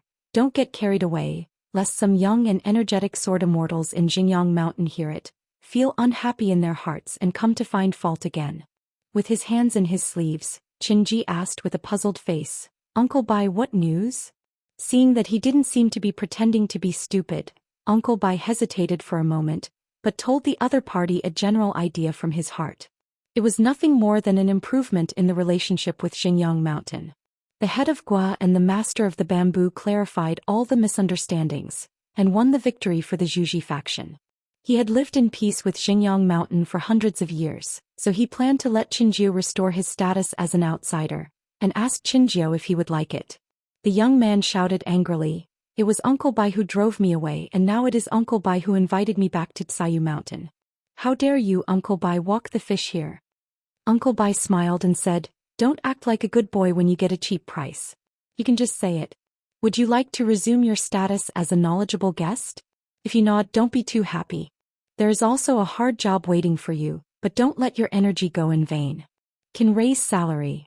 The old man's eyes were kind, looking at this young man whose boots were covered with mud from the mountains. It must be that it is really not easy to make a living outside, otherwise this kid would not have returned to Xianxia Mountain holding his nose, putting himself in his shoes and putting himself in his youth, being chased away. "I really don't want to serve you anymore. As an outsider, the salary is 12 snowflakes per month as usual, and the bamboo stick pie includes food and housing, and there is almost no additional expenses. What's more, Zhika is responsible for dealing with people if he is a little more active, and if he gets some kickbacks as long as he doesn't get too dark with by boss kindness and the old man's love and partiality for the old man, he will definitely turn a blind eye to it. One eye, not to mention a lot of oil and water. Let the young people save some daughter-in-law money with Zizipai, after all it is possible. But if you say that your old heart is higher than the sky and you fell in love with a certain fairy from the Daxian mansion such as Su Jiao in Xinjiang Mountain, then you will be fine, sleep more and dream more." Qin Ping said with a smile, "Uncle Bai, I came back to Xianxia Mountain this time to enjoy the blessings. Let me talk about it first. What is the hard work? I have to hear it before making a decision. Don't fall into a trap." Uncle Bai smiled and said, "The Kaiyushan mining project that was put on hold has now resumed work, but both the head of Gua and Zhang Zhonglu feel that the previous method is not very reliable. The ideas raised here, I have brought a few words to the Patriarch Hall. I never thought that most of the members of the Patriarch Hall thought it was good, so I asked for an errand for you to manage the accounts. How about it? The personal promise of a suzerain sword fairy is more reliable than any vows made by burning talismans and submitting ultimatums. This means that for at least 300 to 500 years or even longer, the Bamboo Emperor will remain the suzerain of Xinjiang Mountain for as long as one day. Then the Zhuji school, which was once precarious, no longer has any internal and external troubles. Just like the last meeting in the Patriarch's Hall by Ni, who used to only listen and not talk, rarely took the initiative to ask if he could accept Yenka Qinjiu as his direct disciple. It was obvious that he wanted to cultivate the other party well, and he was going to give the mining officer a hereditary replacement to the young man surnamed Chen. The leader Guo Huifeng also had a good impression of the young people who often went fishing by the river, and the leader Ling Xie took a special look at the old files and found that this outsider had a good reputation in his own school, so she didn't have to. In this kind of trivial matter he competed with the head of the sect, so Qin Jiu became a direct disciple of the Patriarch Hall, which was almost a certainty. As for Bai Ni himself, after having this idea, his mood became more and more relaxed. He always felt that in the future he would raise a flock of geese and ducks, build a vegetable garden, fish by the river and read books if he looked at thousands of mountains. Young people can't be heartless, but they can't be too tall and they shouldn't be too sharp. They have to let the world and human affairs help them sharpen their edges and corners. So the old man didn't tell Qinjiu his true thoughts. "One day when I retire, let Qinjiu stand on top and there is a chair in the Zhuji Patriarch Hall. First become your own heirloom status, and after a few years of qualifications, take advantage of the opportunity to serve as the next mining officer. The old man is paving the way for the young. Uncle Bai, to be honest, it's really not that good." Qin Pingon rubbed his cheeks. "Will it be overkill?" Bai Ni laughed angrily and slapped the young man on the shoulder. Well, Xianxia has a high level of ambition and he is so overqualified. Qin Pingon said, Uncle Bai, I understand your kindness but I came here just to say goodbye to you. Last time I was worried that Uncle Bai would think too much so I left in a hurry on purpose. Bai Ni asked suspiciously, the stinky boy found a place to stay so quickly? Don't it be that Jingyang mountain? Why, just drank a bit of wine and climbed to the high branch of Xiaoho Sword Immortal of Shuilong Peak. Qin Ping couldn't help laughing and said, even if I dare to go, Jingyang mountain won't accept me. Bai Ni thought for a while and didn't pretend to be a veteran, he must be young, so he just said, then I won't ask any more questions. You young people have your own ideas, it's good to venture outside. Anyway, outside if you are successful I am happy for you. If you are doing well, don't be pretentious. Go back to Kai Yushan and Uncle Bai will always have a bowl of food for you. The Bamboo Branch School is not a big school, but the style of the school is good after all. Yes, there are not so many intrigues and dirty things. Qin Pingon smiled and narrowed his eyes, stretched out his sleeves with both hands, clasped his fists and shook it a few times and said, boy, thank Uncle Bai here. Bai Ni smiled and said, it's a pity that the head of Guo once praised you a few times in the discussion of the Patriarch Hall. The young man rubbed his hands in surprise and said, could it be? Bai Ni scolded with a smile. Guo's head is a golden core immortal, can he look up to you? How dare you kid have a bad stomach and want to eat soft food all day long? Qin Ping smiled and said, Uncle Bai, to be honest I already have a daughter-in-law. I have a very good relationship with her in a place that can be regarded as my second hometown. She has a good family background, a good temper and a good cultivation qualification, but at home I have the final say. When I am away from home my face is so good, no one dares to say that I eat soft food, drink casually outside and come back when I want to go home. There is a bowl of hangover soup waiting for me. The old man smiled and said, stop bragging about this kind of bullshit. A man can be so hard-headed and he would never put it on his mouth. I see you kid, you are out drinking with friends and you come home late and you are often locked out of the door. Qin Pingon was shocked and said, Uncle Bai can do it, come here? The old man smiled and said, have you never eaten pork or seen a pig run? Qin Ping gave the old man a thumbs up. Old, it's a coincidence that your surname is also Qin. If you want to learn how to eat soft rice you can learn from that person. Qin Yingguan from Luopa Mountain can become a Taoist couple with Ning Yao. And the soft rice is the best in the world. Yes, Qin Pingon is really not a thing. Mr. Yi is still a bachelor, useless. At this moment the old man noticed that the young man's body was tense. He turned his head stiffly and then had a smiling face. It's hard to say whether the smile is bright or flattering. Following the old line of sight, Bai Ni saw a heroic squint-eyed woman with a slender figure and a sword case on her back. She just stared at the young man. Ning Yao smiled and saluted the old man. My name is Ning Yao and I am the one who was given soft food. Bai Ni was stunned for a moment, clasped her fists in return and said with a smile, young lady is joking. Qin Ping jumped up, walked quickly towards Ning Yao and asked in his heart, why are you here? Unexpectedly he didn't notice the slightest sign. When Ning Yao came, Qin Pingon was kept in the dark and he gasped after realizing it. The matter of the head of Guo. Uncle Bai misunderstood me. Ning Yao said in a heartfelt voice. Boss Sword Immortal once reminded me to retreat in the future before the sky weeps. I must hide from the rain and wait until the rain breaks before going out. I have nothing to do. Come and have a look. Qin Ping grinned. I'm already in the immortal realm, the Great Sword Immortal. Putting it on the Great Wall of Sword Qi, a sword cultivator in the immortal realm is called a Great Sword Immortal, but it is not a curse word. Ning Yao nodded and said, I see. Qin Pingon asked tentatively, when did you get here? Ning Yao twitched the corner of his mouth and said, don't worry, after you talk about the head of Guo and could it be? Qin Ping laughed and said, Uncle Bai is an old bachelor. He has the same virtue as the Jianqi Great Wall wine shop. He likes to chat nonsense and find something to talk about. In fact, we don't usually chat like this. Ning Yao smiled and said, the conversation at the wine table is farting, I know it very well. Just the wine and the table. Qin Pingon looked complicated for a moment and asked, could it be you? On the way of practice, there is almost no serious retreat for Ning Yao. She has the weight of serious retreat. Qin Pingon has personally experienced it in the Great Wall of Sword Qi. Ning Yao looked playful.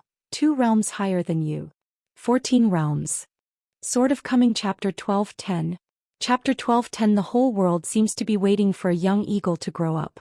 Finally, Ningyao grew into a pure sword cultivator in the 14th realm. He was once placed with the greatest high hopes and expectations, but it never surprised and disappointed. As a pure swordsman, Ningyao entered the 14th realm, just like the way of martial arts. Xianxia entered the 11th realm. It is a certain necessity that belongs to them alone. Xianxia has already reached the first level of supernatural power. If Qin Pingon doesn't hurry up, once Xianxia ascends to the martial god realm again, Qin Ping can completely imagine that the next time he asks Xianxia about punches and slaps in the face, he will have to pay off the debt. The boundary of Xiyu Mountain used to be a place where military strategists fought against each other in ancient times. The river is still the same with ebb and flow. Qin Pingon asked with a smile, "Why did you come to me first?" Ningyao said, "I have already arrived in Xianxia. I first quietly went to the Luopa Mountain bamboo building and then went to the school to watch for a while. When I heard the voice from here, I hurried over." Ningyao is not conceited to the point of being defiant. In this heavy rain called Heaven Weeping by the boss sword fairy, she can enter the 14th realm by taking shelter from the rain. In the other 4 worlds, there must be other masters who have been planning for a long time, just waiting to use the rain to break through. This guy Qin Pingon has made a lot of enemies and he has gathered too many cool and hidden sites, so the first thing for Ningyao to become a pure sword cultivator in the 14th realm is to worry that there are big monks who will enter the ranks earlier than her or at the same time. In the 14th realm, taking advantage of the disordered weather, Qin Pingon was sneakily attacked. So she greeted Zhou to Confucian Temple. To be precise, she was the one who temporarily made up a customs clearance certificate. Therefore, Ningyao's trip to Grand Virtue World is not just a matter of missing. Qin Pingon is obsessed with being a teacher. In the past, near the Jianqi Great Wall wine shop, he taught the children in Lingxi Lane and Yanmei Lane how to read, and also served as a storyteller, telling a lot of strange stories. In this matter, the boss sword Immortal is still very pleased. The Great Wall of Sword Qi didn't exclude writing and learning, it just didn't like Xianxia at first. Qin Ping introduced with a smile. "Uncle Bai, this is my daughter-in-law Ningyao, who has the same name and surname as Ningyao." Uncle Bai nodded and said, "No wonder Qinjiu is so pure-hearted and ascetic here in Xiyu Mountain. He is busy with other things and fishing every day. It turns out that he already has someone in his heart." Qin Ping felt relieved. Ningyao said with a smile, "I am very relieved of him about the love between men and women." Because Ningyao showed up at the Luoba Mountain asking sword and Jingyang Mountain ceremony before, so this time she showed up, she played a trick. Uncle Bai smiled understandingly. "You guys talk, just stroll around Xiyu Mountain. I still need to go to a few old pits to watch mining matters." At the same time, the old man said in a heartfelt voice, "Don't worry about leaving, boy. Remember to take Miss Ning to my restaurant for a meal and just charge me. Just take it as a way to save this kid's face. Her man can still mess around outside. To be honest, don't say that the woman carrying the sword box in front of me is called Ningyao. Even if Qinjiu's name is Qin Pingon, I'm afraid the old man will only sigh. Such a coincidence. Could it be that this pair of men and women, Qin Pingon is really Qin Pingon and Ningyao is really Ningyao? No matter how much Bai Ni has a sense of belonging to the Zhuji sect, he doesn't feel that such a small sect of his own can stop this pair of men and women who are a match made in heaven. Especially Qinjiu has been an outsider for so long."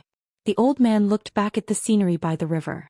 Countless apricot blossoms were knocked to the ground by the rain, as if paving a flower path. Qin Pingon looked at the back of the old man and said with a smile, "Uncle Bai, it's settled. Wait for me to set the wine later, send you an invitation and sit at the main table." Bai Ni turned her head and said with a smile, "It's easy to say. If you think about it boldly, at most you will be drinking at the same table with 2 or 3 immortals. Could it be that your hands still shake when you toast?" Bai Ni held back her laughter and asked in her heart, "There won't be that legendary old fairy in Jade Realm, right?"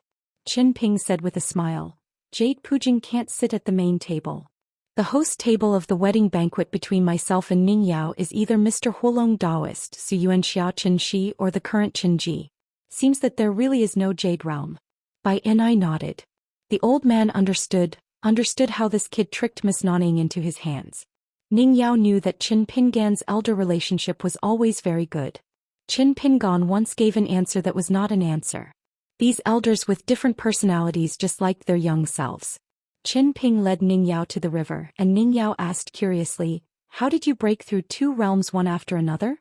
She didn't use her heart. Before Qin Pingon could speak, Ning Yao explained, "Since I'm here, I don't need to hide my words. I can detect anyone who dares to spy on this place under the 14th realm. Whoever wants to be questioned by her can just watch the mountains and rivers. It's a pity that Lu's family of Yin and Yang in Zhongtu has a long memory, otherwise she would have a reason to go to Shenzhou of Zhongtu." Qin Pingon sighed, nodded and said, "This is the 14th realm. Maybe just call Ning Yao directly and she will know it instantly." Qin Pingon explained, "This retreat is more risky. Doing the opposite is equivalent to doing the bottleneck of the Jade realm in the nascent Soul realm, leaving no room for yourself, facing all the dark sides of yourself, asking yourself, knocking at the heart, putting aside good and evil, just seeking the truth. Coupled with this heavy rain, I got some unexpected gifts from the Great Tao, which are related to the book box left by Grandpa Chui on the mountain, and also related to the bookcase I put in the fairy grave twice. Copper coins and gold and fine copper coins are somewhat related, but these are relatively obvious clues. To be precise, they are related to all my past and landscape footprints. It can be regarded as a kind of echo.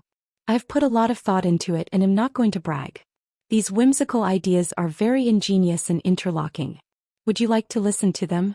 On Luoluo Mountain, the guest Yu Laozhen heard it and he felt quite uncomfortable. "Vulgar." Ning Yao nodded and said, "Tell me more specifically, I'm not in a hurry." Qin Ping laughed for no reason, just because he remembered something Jing Dafeng said. "Anyway, if it is raining, it is idle, either playing shoes on a rainy day or having a baby on a rainy day, he he he."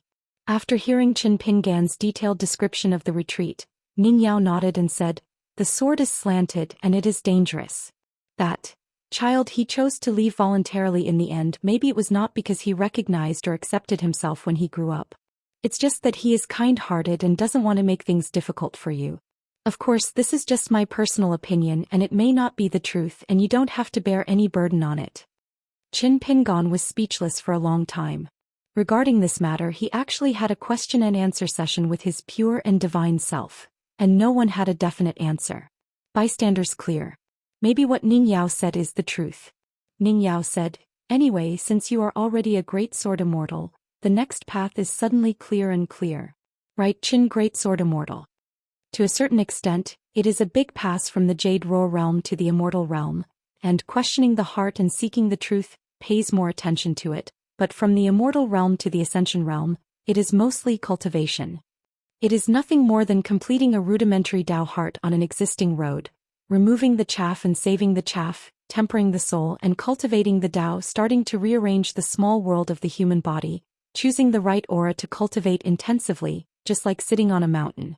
On the premise of the blessed place, another cave is built, and finally the cave is connected with the blessed place, that is, Ascension. Each Qi mansion is a separate blessed land, born with good aptitude for cultivating Taoism. God will reward you with food. If there are more rice bowls, the number of blessed lands will be larger and the sky will be bigger in the future.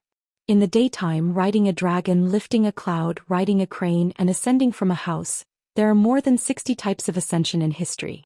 So before Ning Yao came, her real worry, the biggest worry, was how Qin Pingon would return to the Jade Realm, and how to make further progress in the Jade Realm, return to the original and become an immortal. There have been no stupid people who can climb mountains since ancient times, so how a person who is smart enough to face even smarter demons is a big problem.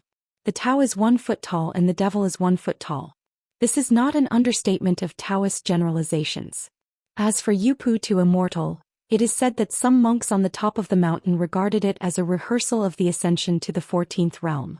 Although Ning Yao did not understand the meaning of it since the top of the mountain said so, there must be difficulties in it. As a result, Qin, it's good to be safe, breaking through 2 realms in one go, which made Ning Yao relieved. She raised her eyebrows. Her eyesight is not bad. Qin Ping ignored Ning Yao's jokes on purpose and said solemnly, "When I go back to Feishing City, I must thank the child King Yuanzhuahua. Back then, the little girl ranked me 11th among the sword immortals at the top of the city. Foresight. Next time we meet, I will definitely teach her a few good fists." Ning Yao said, "Over the colorful world, a lot of middle 5-level Qi practitioners have emerged recently, and I believe there will be a group of hidden Jade-level people soon. If she, as the #1 person in the world in name, does not enter the 14th realm, and once again distances herself from all the monks in the colorful world, then the situation in the world that has gradually taken shape is very likely to usher in an earth-shaking change overnight. Variety. Qin Pingon said, an old saying goes that the sky knows that it will be hungry, so it is called the rain millet. Since the rain millet must be the first to cross, if you hide your secrets now, it will really be the end of Qing Yuanshan, the blessed land of lotus flowers and the armed sage. I just don't know, there will be a few more new 14th realms in the wilderness. Once upon a time, the great ancestor of Tuyue Mountain, the great demon who created the Hall of Valor in the wild world, has just risen. Jie Yun's master, Lu Fian, who was eaten by Zhoumi White Pond. Now Wu Mingshi by Jing and Xiao Mo, the group of ancient monks who have been sleeping for a long time, are all at the peak of the Ascension realm who are expected to cross a big step. At the price of impurity. Xiao Yun, the former hermit official who entered the 14th realm early. Of course, the sword cultivator who replaced the great ancestor Tuyueshan as the co-lord of the wilderness was also added. And that Zhong Yuan with pure sword heart. The dispersal of the patriarchs of the three teachings, coupled with the advancement of Haoran Tianxia in the wild world, is not possible, but will definitely speed up the summit of a small group of wild monks. Ning Yao asked, when will Yu Xiangua end? Qin Pingon said, it will be in a few days and I will choose to visit the door on Qingming festival. Ning Yao asked, do you need me to protect the formation? Qin Ping shook his head and smiled. No need, at most it's Ma Kushuan and Yu Shiwu who repented, and the two jades, even if they put all their efforts they can't make any waves. Ning Yao laughed and said, it's just two jades? After becoming a great sword immortal the tone is different. Qin Pingon smiled and said, after all, our sword cultivators in the immortal realm of the Great Wall of Sword Qi can be regarded as Qi practitioners in the Ascension realm of the Grand Virtue world. Ning Yao asked, what should I say now? Qin Pingon said, there are still a few small matters to be dealt with and then we can withdraw soon. The school is busy with farming and it is time to pick Minqian tea. I will give the Mongolian children a few days off, and the real body will leave early. Take a trip to the capital of Yushuan Kingdom. Ning Yao said, then I'll go to the Great Wall of Sword Qi and I'll come back as soon as I go. Qin Ping said with a smile, don't worry that my side will be inexplicably hit by a spell from a monk in the 14th realm. Ning Yao said, what if it's Wu Zhou? Qin Pingon said, it's nothing more than unreasonable reciprocation. Let's see who loses more. After all, he still has a mind that travels far away and Wu Zhou dares to pick it up. Apart from being held accountable by the Confucian Temple, Qin Pingon doesn't mind showing up in Qingming Tianxia in advance with a certain pure posture. Ning Yao nodded, be careful. Qin Pingon suddenly said, although there are no yin and yang gods, I have already built a preliminary framework for a statue, imitating Mr. Qi's posture in the Battle of the Old Dragon City. Furthermore, Lu Xianyang once taught me a complete ancestral sword scripture at the Great Wall of Sword Qi. Back then the threshold for this sword technique was too high for me. It was difficult for me to learn it and it was impossible to learn it. Now I can have it. Give it a try. In the previous confrontation with the heart demon, it has been practiced hundreds of thousands of times. It is hard to say how effective it is, but the first object to sacrifice the sword may be a Tibetan. In the remnants of the wilderness in Tongyi's Hao, the female swordsman's alias is Dogao and she is more lingering. There are more truths, some ideas I have detained them and I have forgotten them for the time being. I can tell you in detail after I withdraw the formation. Ning Yao hummed. Without dragging his feet, Ning Yao quietly traveled across the sea. But she didn't go straight to the Great Wall of Sword Qi but Luzhou and Beiju. She walked to the heavily guarded Qingliang sect and cut down with a sword, almost cutting off He Xiaoyang's entire wrist. Fighting back, standing where she was, she stretched out her hand and rubbed her wrist. The half of the red line intentionally left by Ning Yao had been chopped into powder by Ning Yao's sword. Ning Yao didn't even bother to say a word and left Beiju Luzhou directly, went to Donghai Juanfu, met the woman named Shigui. Wang Zhu noticed Ning Yao's current state, and his face was obviously not very good looking. The first time the two sides met in Nipping Lane, it was the tip of a needle facing the wheat awns. Each of them was not pleasing to the eye. So this reunion after many years, there is still nothing to talk about. Ning Yao just reminded her to pay attention. Wang Zhu Yenran smiled and said a few harsh and soft words hidden in the cotton are like gratification. There seems to be no one in the history of the youngest 14-level monk. Miss Ning's luck and aptitude are as good. Ning Yao twitched the corners of his mouth and said, "It's still the same." Passing by the new Yulongzong during the period, Ning Yao hesitated for a moment, but stopped here to meet the new suzerain Nailan Saihuan. Nailan Saihuan didn't expect that Ning Yao had reached the 14th realm, and even mistakenly thought she was in the Ascension realm. After all, it was only a few years ago and Ning Yao had already broken through 3 realms in a row. Leaving Yulongzong and arriving at the site of the Sword Qi Great Wall, Ning Yao stood alone on half of the wall, with her back facing the unfamiliar north and looking at the familiar south. Pei Min hid so well that Ning Yao couldn't find him. So Ning Yao was hesitating whether to take another detour to find the great demon Yangji who is now in Tongyi's Hao. I heard that she is now by the side of the Empress Daquan who has a good face. I just thought about it but I held back. Ning Yao believed that Qin Pingon could do better. Just like asking swords in Jingyang Mountain before, if it were her, there would be no way for the sword fairies in Jingyang Mountain to suffer. And will be unhappy for a long time and be disgusted by Luoluo Mountain. Ning Yao floated down from the top of the wall and looked up at the big characters on the top of the wall. The latest engraving is Qin Pingan's engraving of the word Ping on the top of the city. Life is like duckweed, gathering and parting in a hurry. Nowadays there are many Qi practitioners from other places who come here to travel, stop in those big characters and stroke such as corridors and caves, drink and chat. Back then Ning Yao would often sit there with his friends. Returning to the Great Wall of Sword Qi this time, Ning Yao has selfish intentions and wants to help Qin Pingon as a lobbyist. As for whether Qi Tingji would feel resentful and blame her for poaching, Ning Yao didn't care. Qi Tingji, the old sword fairy who also carved letters on the top of the city after all, has only reached the Ascension realm. For the time being only Xing Yun, who was born in Yanmei Lane, and Lu Shui, whose family is in Taixiang Street, have chosen Qingping sword sect among the local sword cultivators who have hidden their identities for many years in the wilderness and returned to their hometown after traveling far away. The others, like Gao Shuang, Guodu and Huang Ling, who have set up 5-level sword cultivators, seem to be more inclined to the Dragon Elephant sword sect that Qi Tingji chose as the site of Nan Pasuozhou. Choice is easy to understand. The woman Jian Xiuzhu was born in Xuanhu Street and was once an enshrinement of the Qi family. Her choice is also reasonable. In the past, Xuan, who belonged to Yingwen's lineage of swordsmen and served as Xiao Yun's right-hand man, was her clan. Both Huangling and Xianyang have a sword fairy's private residence, which seems to be named Jinggangpo and Baiheoan respectively. During the years when Gao Shuang and Mei Kan lived in seclusion in the wild world, they found a Taoist couple and disciples, both of whom were wild sword cultivators. The direct disciple is a sword cultivator in the Immortal realm. Of course, Ning Yao has never seen any of these sword cultivators from his hometown from the wild. The interval between years and months is too long, and there is too much difference in generation. When they left their hometown, they took the initiative to become dead soldiers in the wild world. Except for Huangling and Xianyang, who were special, they had already become famous in the Jianqi Great Wall in their early years. Most of the rest were Earth immortals, not even Jin Dan and Yuan Ying. The files at the Summer Palace never recorded these things, and they were still worried that the list would be leaked and Tuo Yueshan would follow along. Facts have proved that this move is both wise and overwhelmed, because Xiao Yun brought 2 Yupujing sword cultivators from the lineage of the hermit official back then, Luoshan and Zhuan, to betray the Great Wall of Sword Qi. In the end, they didn't help the wild world find any nails.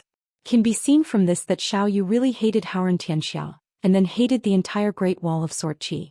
She felt too aggrieved, so she chose to go to the wild. But Xiao Sun didn't hold any resentment towards the sword cultivators in his hometown who seemed to be waiting for death and dying in vain all their lives. Ning Yao walked casually on the battlefield of the past, came to a place, squatted down and picked up some dirt. On the top of the city wall and at the 2 places on the city wall, whoever was the first to recognize the identity of the woman carrying the sword box, news spread and there was a commotion all of a sudden. The number 1 person in the world recognized by the Dao is very important, and the Qi practitioners on the mountain know it well.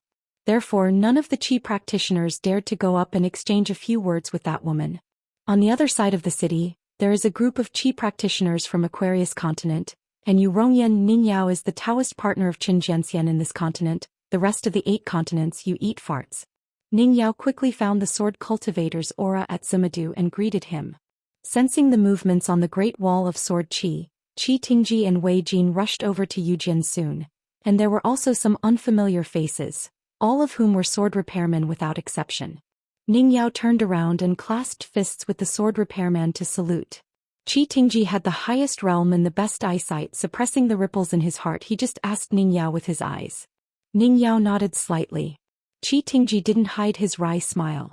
If it wasn't for taboo, he really wanted to ask this Ning girl who seemed to break through 4 realms in the blink of an eye, which way is the way to get together. Wei Jin, the great sword immortal of Xianxia Temple, said guiltily, "It was because of the help of the elder sword immortal that I got a few gifts of sword intent from Senior Zongyun." Ning Yao said, "If it wasn't for Wei Jiangxian's own knowledge of swordsmanship enough, boss Zhenxian wouldn't be able to help." Wei Jin smiled. The wine shop's horizontal criticism is not a scam. After all, Wei Zhenxian is the biggest customer of that wine shop. As the wild sword cultivator, the woman Ling Sun and the young sword immortal named Xianxia are obviously very curious about this genius sword cultivator who was the only one in the Great Wall of Sword Qi in the past. Ling Sun took the lead in introducing himself. "My name is Ling Sun and I am Guodu's Daoist companion." The immortal realm swordsman smiled and said, "I follow my master's surname, my Taoist name is Xianxia, and now I am under the pseudonym Mei Dandang." Mei Kan reached out and rubbed the young man's head and said with a smile, "My disciple who entered the fairyland at the age of more than 200 has good aptitude."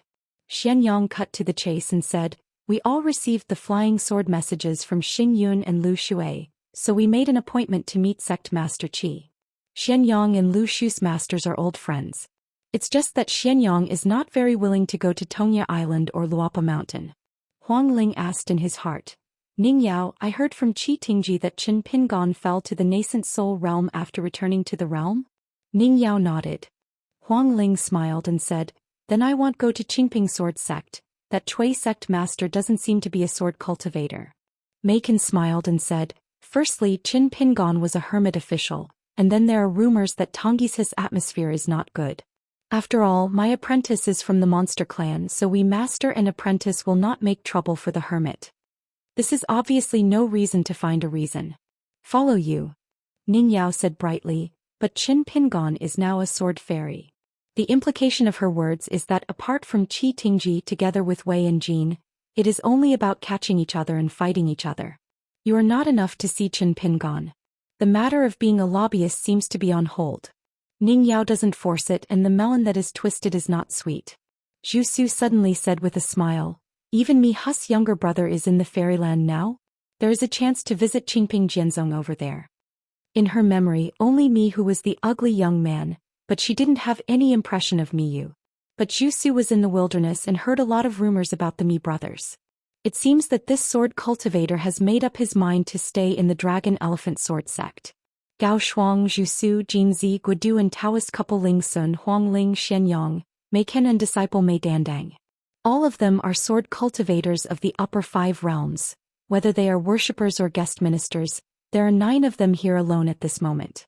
If you add Lu Ji, who is bound to ascend to the Ascension realm, Xiao Jingyan, a swordsman in the Yupu realm, Mrs. Yen Yen in the Yupu realm, and Qi Tingji's Dragon Elephant Sword Sect, are there several well-deserved number 1 sword sects in the world? In today's vast world, apart from Taofu Mountain where Fulu Yushuan is located, and Jing Zhezhong's Baidi City, how many other sects can compete with them? Qi Tingji was willing to stay in Haoran Tianxia and start a sect, but he was waiting for today? Even Ning Yao couldn't help asking, "Are there any other sword cultivators joining the Dragon Elephant Sword Sect?" Qi Tingji smiled and nodded, "There are probably 3 or 4 more." In this way, the sect that really inherits the Jianqi Great Wall family is actually not Qin Pingon, who was the last hermit official, but Qi Tingji's Dragon Elephant Sword Sect. Wei Jin joked, "It seems that the old sword fairy Qi is still more effective than the sign of the young hermit official. He is a guest official of Luoba Mountain, so he must not bend his elbows." Qi Tingji nodded and said, "In a sect there are more monks in the upper 5 realms than in the lower and middle 5 realms. Our Dragon Elephant Sword Sect is the only one. Therefore the old sword fairy Qi who has obsessive-compulsive disorder has already made up his mind. To raise the threshold for accepting apprentices in the sect to a higher level, he must select the best from the best. You can do your best to teach them swordsmanship, but they will not be named for the time being. Whether every young sword cultivator can be included in the clan genealogy requires his nod in person. Assuming that the Dragon Elephant Sword sect has 20 monks of the upper 5 realms one day, there will be only 19 registered disciples other than the Sword Immortal on the Golden Jade genealogy. Qi Tingji is planning to take a trip to Tongye continent recently, and personally invite the Sword Immortal Su Jun from Jinjia continent to join the Dragon Elephant Sword sect as the head of the sect. Fortunately, it was Ning Yao who came here, not Qin Pingan. Otherwise, Qi Tingji would not dare to say such big words, and Qin Yingguan would not be as easy talking as Ning Yao. Ning Yao said, "The strong are stronger. I hope that the Dragon Elephant Sword sect can make persistent efforts and strive for the #1 sect background in Haoran Xianxia." She would definitely be partial to Qin Pingan and Luopishan, but if the Dragon Elephant Sword sect can flourish, she also thinks it is a good thing and is happy to see it succeed. Qi Tingji asked with a smile, "Ning Yao, can you say it?" Ning Yao asked doubtfully, "What did you say?" Qi Tingji said helplessly, "Your realm." Ning Yao smiled and said, "There is nothing to say about this." Only then did Qi Tingji reveal the secret to everyone with his heartfelt voice. Ning Yao is already a pure sword cultivator at the 14th level. This handsome white-robed old sword fairy is our great wall of sword qi, and finally there is another person who has reached the top of the sword. Even though Qi Tingji was the most selfish person among sword immortals, even Qin Qing was unwilling to let him go to Wuxia Tianxia, but chose to entrust Feixing City to Qin Shi. But Qi Tingji was still Qi Tingji after all. Qi Tingji smiled and said, "Shall we go to the top of the city to have a look?" In the past, the people discussing matters at the head of the city were all sword immortals.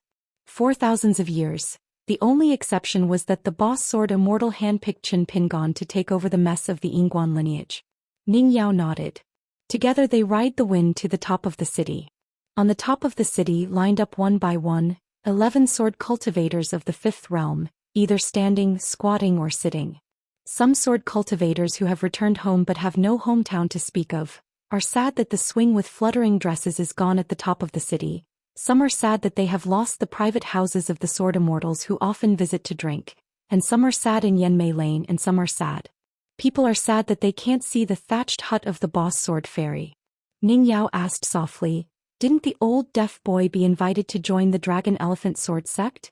Qi Tingji shook his head and said, "It's hard to get back to freedom. How could the old deaf boy fall into the trap of himself? And the old deaf boy hid well, probably no one will find him until the war is over."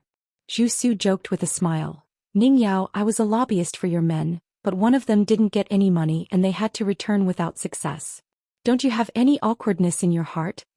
Ning Yao said, "There's nothing to be awkward about." Wei Jin said, "Ning Yao, help me with a message. Qin Pingan wants to move the Wanyan pine tree in Xianxia so he can just move away. Just say that I agreed, and as compensation, let Luopa Mountain take care of the disciples of Fengshui Temple more in the future." Ning Yao asked suspiciously, "Are you going to find a chance to ask Zhong Yuan for a sword?" Wei Jin's silence was the answer. Ning Yao said, "I'm going to visit the 100,000 mountains." Qi Tingji said, "I have a chance to go to Dragon Elephant Sword sect to meet Lu Ji." Ning Yao said, "I will not persuade her to go to Qingming Tianxia." Qi Tingji smiled and said, "No need to persuade you. As long as Ning Yao shows up at the Dragon Elephant Sword sect now, it will be more effective than any persuasion words." Ning Yao nodded and her figure disappeared out of thin air at the top of the city. When Ning Yao left the city, several sword cultivators let out a long breath at the same time. After all, their age and Taoist age were there. When Ning Yao was here they must not show timidity. But I have to admit that being in such close contact with a 14th level pure sword cultivator is quite stressful. What's more, Ning Yao is still the #1 person in a new world.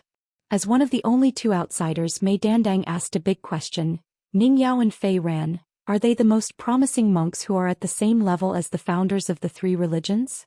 If Qi Tingji didn't speak, no one would dare to answer this question.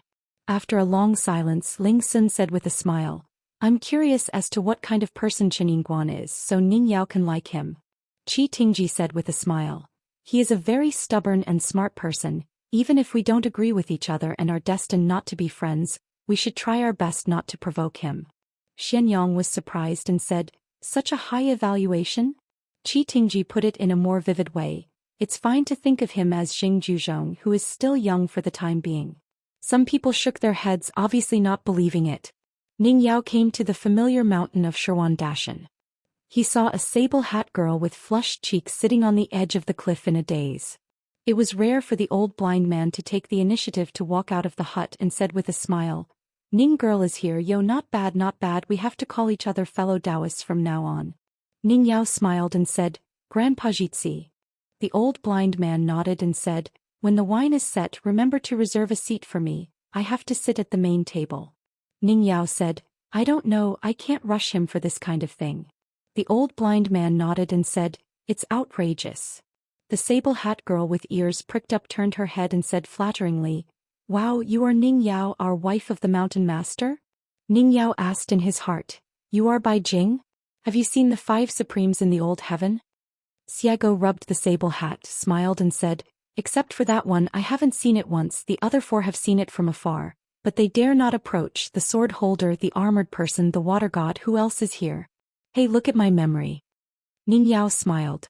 The old blind man laughed and said, "Look, it's not without reason that she can't sleep with a strange fellow Taoist." Ning Yao nodded, "No wonder." Xiago curled his lips, "I'm busy choosing the way to join the Tao now and I don't care about it like you." On the other side of Xiyu Mountain after Ning Yao left, Qin Pingon went down the old pit and went to say goodbye to Uncle Bai. On the road, I met 2 familiar young quarrymen who were taking a break from their busy schedule, carrying a water bottle and chewing on dry food. When they saw this outsider, they all called him by his name. The younger generation living here in Xiyu Mountain likes to talk to Qinjiao. They have a good stomach, a good temper, can drink and can tell a lot of anecdotes and stories. It is very interesting to be able to speak as if there are endless local proverbs. Qin Ping asked the 2 teenagers what they were talking about, and one of them smiled and said that we were talking about the down-and-out mountain master Qin Shan. Another boy said that our Taiyu mountain is actually not bad, and that we are only short of Luopa mountain by Qin Jianxian who knows how to make money. Qin Ping nodded and smiled, "You know Qin Jianxian. Chongjiu, you have so much experience in the world, have you met Qin Pingon? It's full of calculations, I've seen it twice. Once in Fushui Island in Luzhou Beiju and once in my mind world." A young man clasped the back of his head with both hands.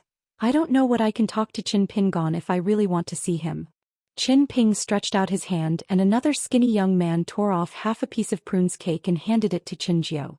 Qin Ping squatted aside, chewed slowly and said with a smile, "Think about it, you can remember it now." The skinny and dark boy complained, "Changji, you are an intellectual after all, why don't you eat and drink with us all the time?" Qin Pingon said with a smile, "Master Zhika eats your cakes to save face. You are not stingy when you give cakes every time.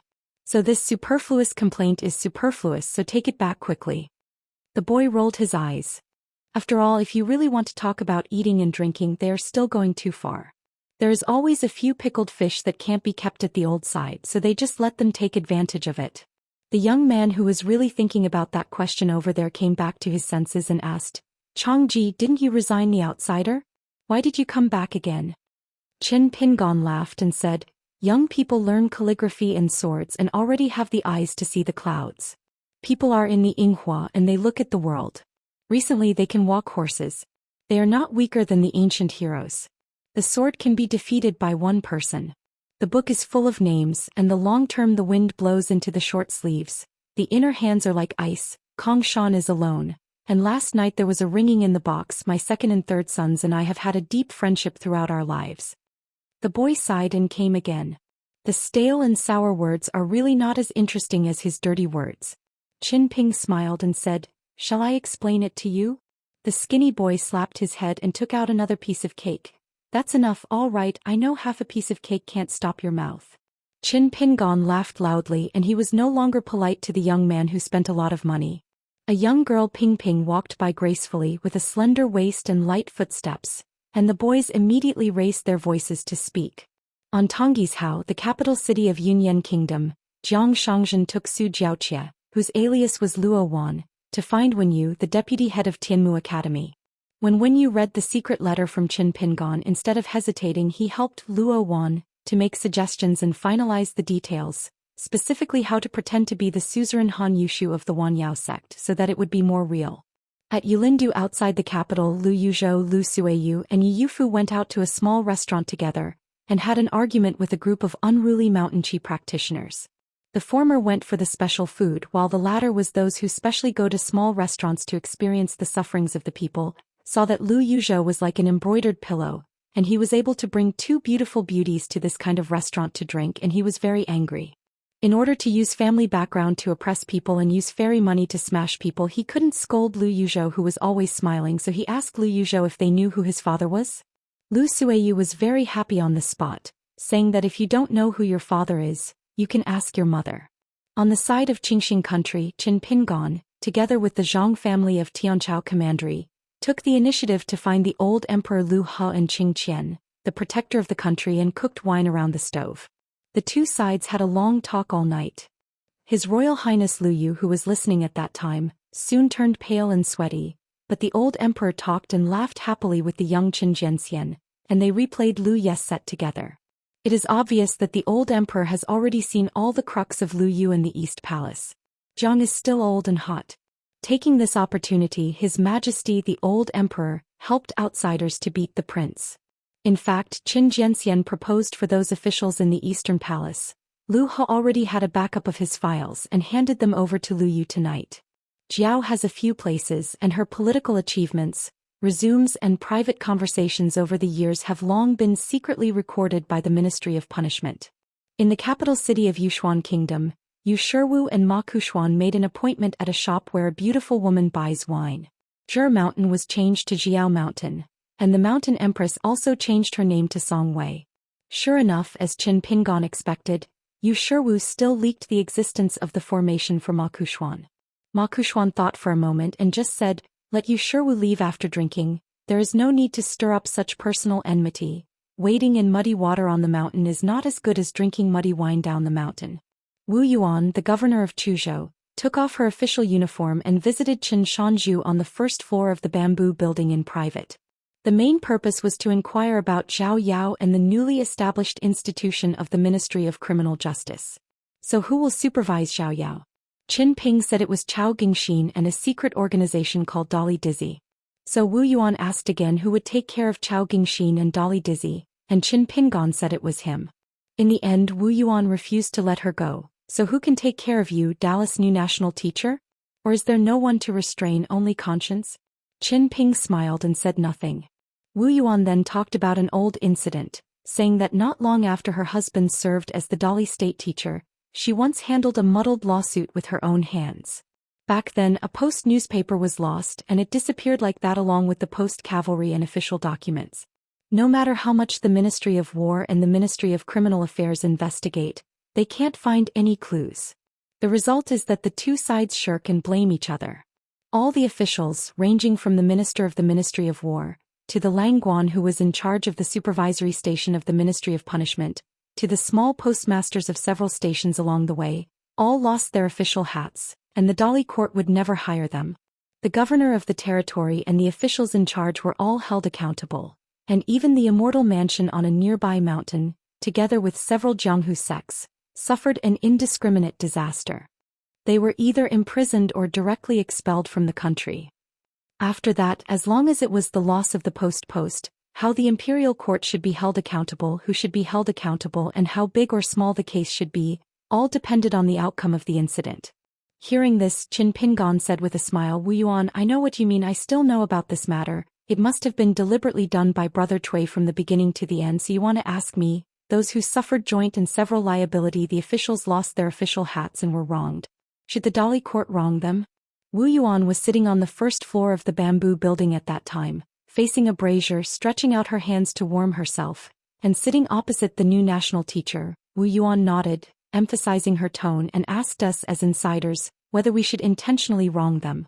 Tong Wenchong, the of Huashan Mountain, ate a few more bowls of rice soup at Qin Pingan's side, and then went directly to Lujiao Mountain, one of the two crown princes.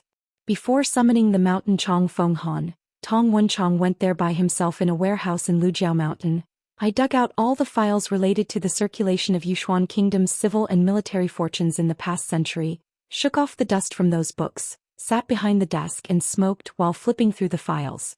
A group of subordinate officials from the archives department of the Xianxia mansion stood tremblingly in the corridor outside the house. accompanied by the two chief officials of the department of Wen and Wu Yun who did not dare to breathe. Lord Xinjun who has set foot on Lujiao Mountain, why is this so? Chang Fenghan put on his official uniform. This high-ranking mountain god who can be said to be under one person and above 10,000 people in the Xishan area of Aquarius Island, came outside the house expressionlessly.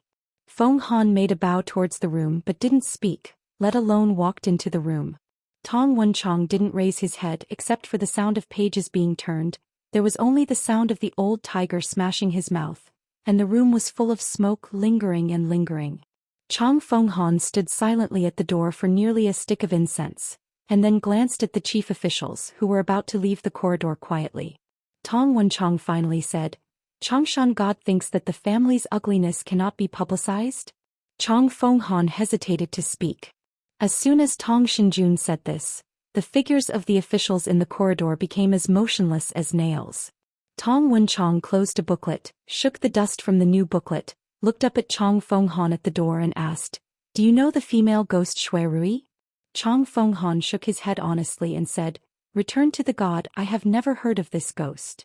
Tong Wenchang asked, Do you know Hong Zhongyu? Chang Fenghan nodded and said, I know, the former civil judge of the city god's temple in the capital of the Yushuan kingdom, has just been promoted to Lingzhou, which is near the capital of Dali City, as the city god lord.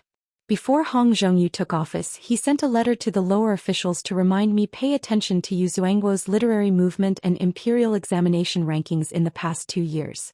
Not long ago I asked Gao Zongxuan, the Secretary of Cultural Affairs, to check the files, and Gao Zongxuan gave me an answer that was correct. Tong Wenchang said, Gao Zongxuan. A female official of the Shanshan mansion suddenly had a big head, bit her lip, walked to the door and fell down on the ground. Lujiashan Culture and Transport Director Gao Zongxuan, I have an audience with the god. Kneeling at the door, Gao Kongsan's face was pale and colorless. The answer she gave to her master of the mountain earlier was actually, there is no major flaw. It's just that she dared to expose such words in person. Tong Wenchang said, I promised Chen Guosher that Xia will give him a satisfactory answer. Chang Fenghan, Gao Zongxuan, tell me, how should I give him? Earlier in that small house I drank a little wine with Chen Pingan, and the side dish was the wild onion fried sauce. The two have known each other for a long time, but they know each other well, so they talk freely. Young people say that the world is good and beautiful. The old man said that there are countless mountains and rivers so big in the world. It was raining heavily, the world was dark, and there was a wine shop on the side of the road that was still open. One rode leisurely, holding a golden whip and a wine pot in one hand. They came here to drink in the rain, and the horseshoes burst and splashed mud. Tomorrow is Qingming festival. But it's nothing to the drunk nobleman on horseback. Anyway, Masher is not busy on this day. The hometown is far away, so there is no need to go to the grave to worship the ancestors.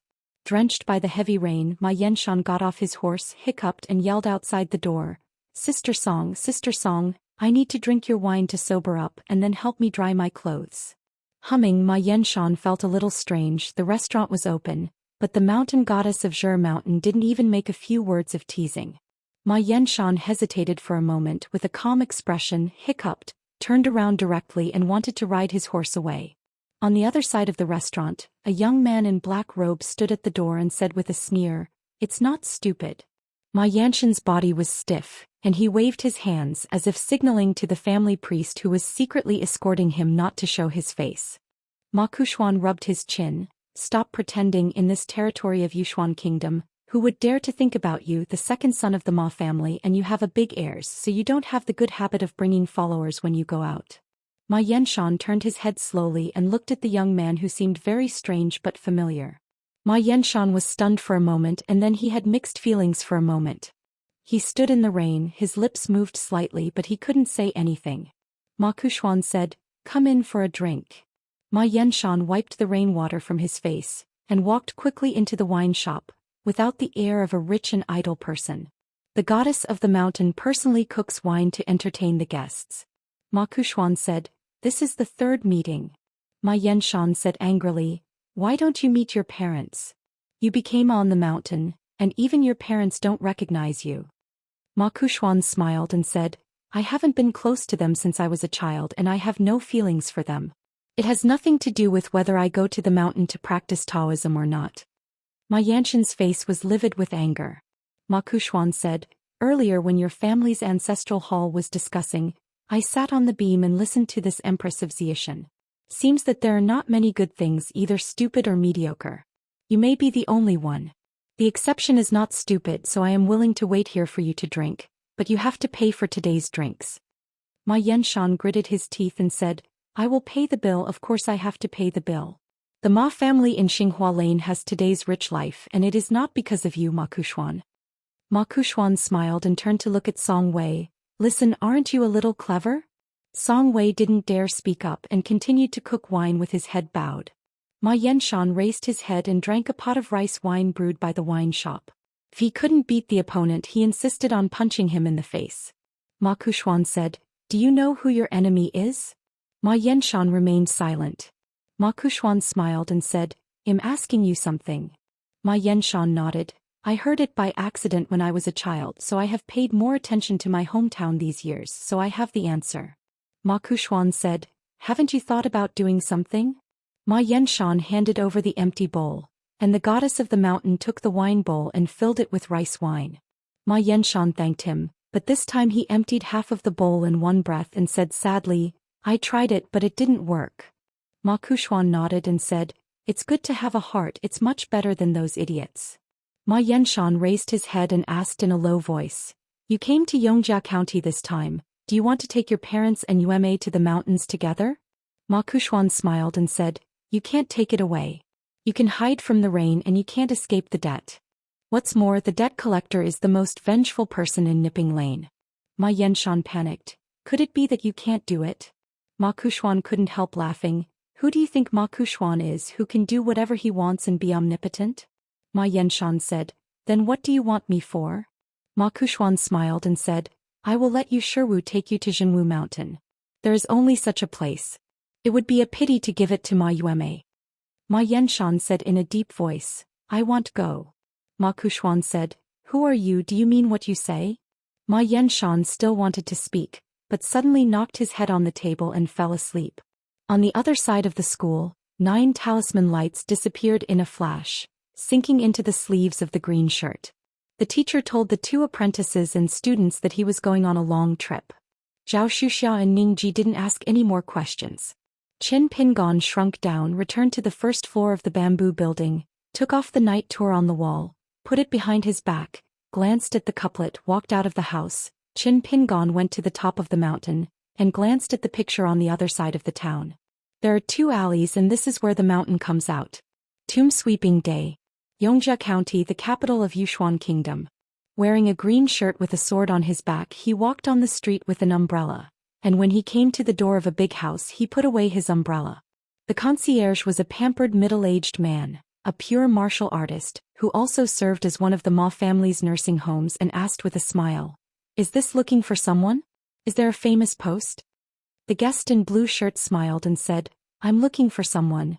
I didn't bring a name card." The concierge was full of doubts. If he came to the door today to find someone, was he out of his wits or because he had something urgent to ask for? But the concierge still kept smiling and asked patiently, "Who are you looking for?" The guest in blue said, "I'm looking for Ma Yan and Qin Jing in Xinghua Lane."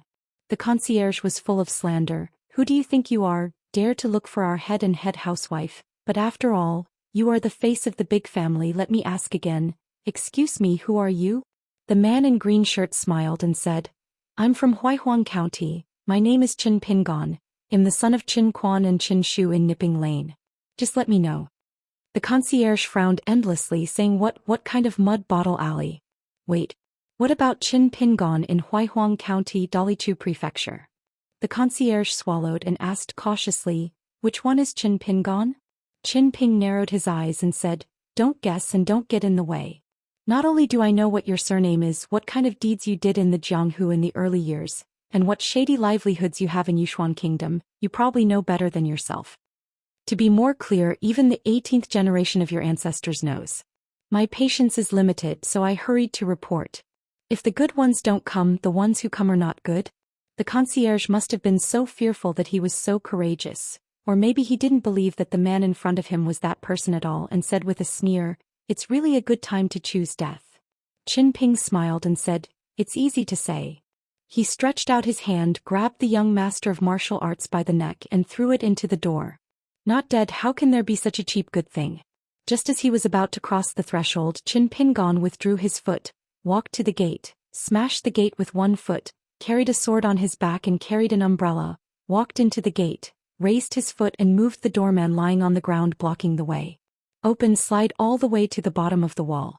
Wearing a green shirt, he walked straight ahead, and a wall of the fairy family blocking the way split open by itself and shattered into powder. It was raining heavily outside Ma's mansion, but inside the mansion the heavy rain stopped without warning. On the gate of Ma's ancestral hall, two painted armored door gods are shining brightly, about to appear. Qin Pingon said indifferently, "Go back and be honest." The two door gods seemed to be imprisoned on the paper on the spot. A chi practitioner came here in a hurry, Yufeng, and shouted angrily, "Who is here? He doesn't know how to live or die, dare to trespass on this place." I never imagined that. It seemed as if the body-holding technique had been performed, and I would just hover in the air like that. The monk was terrified in his heart, his mind turned sharply, and he began to report himself as a teacher. The cultivators on the mountain, after all, want to talk about the love of incense and fire. If they have no grievances or enmity, why should they fight and hurt their peace? In an instant the monk's eyes blurred, and when he took a closer look, his Dao heart almost collapsed on the spot. He seemed to be in the hall of the ancestors of the master's sect in a trance. "Call the rebels to die." Walking along the way, the man in the green shirt didn't even see him making a move. The martial artist fell to the ground by himself, and the chi trainer seemed to be in a daze. Just like entering the land of no one, Qin Pingon came to the ancestral hall of the Ma family. On the other side of the doorsteps sat a black-robed young man who was indifferent to family disturbances. Qin Ping smiled and said, "Xinghua Lane bastard, long time no see." Ma Kushuan said in amazement, "I almost don't recognize you, Qin Pingon." Qin Ping shook his sleeves and two people fell out from inside. One was Ma Yenshan, who was unconscious, and the other was Yu Shiwu, who was unconscious. Ma Kushuan finally looked dignified. Qin Ping smiled and said, "You haven't activated the formation yet, so why don't you keep it for dinner?" In an instant the world was covered with white mist, and only Ma Kushuan, who was sitting, and Qin Pingon, who was standing, were left. Within a mountain and water prohibition formation, the sky and the earth were vast and boundless, and then the earth trembled like thunder, and there appeared a majestic golden armor god, a total of 108 gods. Qin Pingon, who was as small as a speck of dust, was besieged in it. Ma Kushuan could clearly see the sarcasm on Qin Pingon's face. Ma Kushuan's heartstrings tensed in an instant. Looking around, he saw that apart from the gods in golden armor, one mountain was higher than the other. There were 4 supreme gods. The fourth of the 5 highest in the ancient heavens, the sword-bearer, the armored one, the water god, and the fire god. Ma Kushuan got up slowly, smiled bitterly and said, "Qin Pingon, you really dare to think about it." Outside this colorful world, Qin Pingon found the old couple in Xinghua Lane and said with a smile, "I have arranged 40 ways to die for you. If you count the interest, there will be even more. Don't worry, take your time. Fuck the Avengers for nothing." Sword of Coming Chapter 12:11.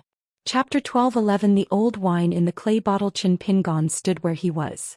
An orphan in Nipping Lane who grew up eating a variety of meals finally stood here, knowing all the hardships and hard-won along the way.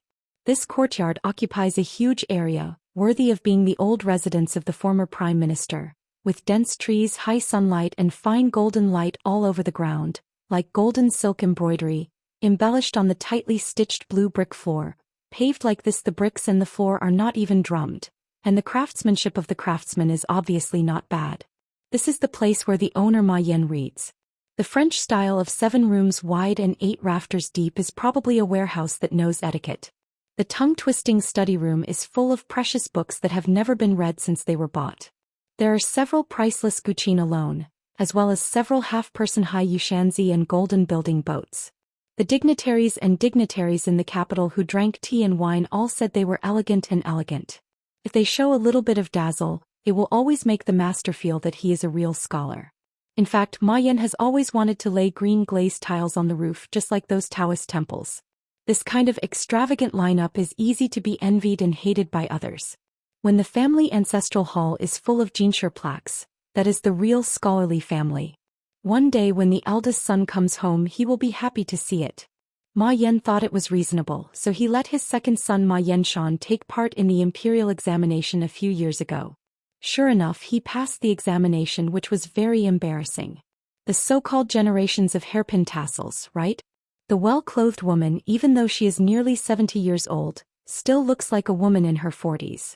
She is indeed the one who wanders among a group of wives all year round. She is obviously calmer than the man beside her. She could still squeeze out a smiling face and pretended to be close to her. On Qin Zheng's fairly fair wrist she wore a green jade bracelet and rubbed the corners of her eyes covered with crow's feet, as if she wanted to squeeze out her eyes. Some bitter tears came. Qin Pingon? Is he the son of Master Qin in Nipping Lane? Qin Quan was one of the best porcelain firing masters in our hometown back then. Kiln, if he didn't hide his secrets and brought out a group of good apprentices, I really don't know what to do. They are the pillars of our dragon kiln. I remember that at that time the kiln workers said that only Yao from Baoshi Kiln Master dared to say that he is slightly better at firing porcelain than Qin Quan. That Mr. Lin from the Kiln Supervision and Construction Department has a high vision, and he is willing to eat and drink with Qin Quan often. I can't even envy you. Qin Quan is such a good person. Why is he gone? God is not open. Good people don't get rewarded. It's hard for you. Yes, if I remember correctly, it was my mother-in-law who went to the clay bottle back then. Xianxia helped deliver the baby and you were born. Fortunately, the mother and child are safe and now you have a lot of promise, a big promise, better than our Kushuan. I believe Qin Quan and Qin Zheng's intentions are obvious, to procrastinate as long as he can. This from Nipping Lane, who was lucky to get rich suddenly, came here too fast. That's how he walked to the back house. Fortunately, Ma Yan had sent several secret letters just now, both to the imperial teacher of the Yushuan kingdom, and to the Qinghuang temple in the capital. Before that, the more Qin Pingon violently murdered, the more he would be wronged today for this guy who didn't die directly at the hands of the Wild Monster clan. The Ma family branch in Xinghua Lane made its fortune by relying on the Golden Goose Kiln, and the top master of the Golden Goose Kiln is Qin Quan from Nipping Lane.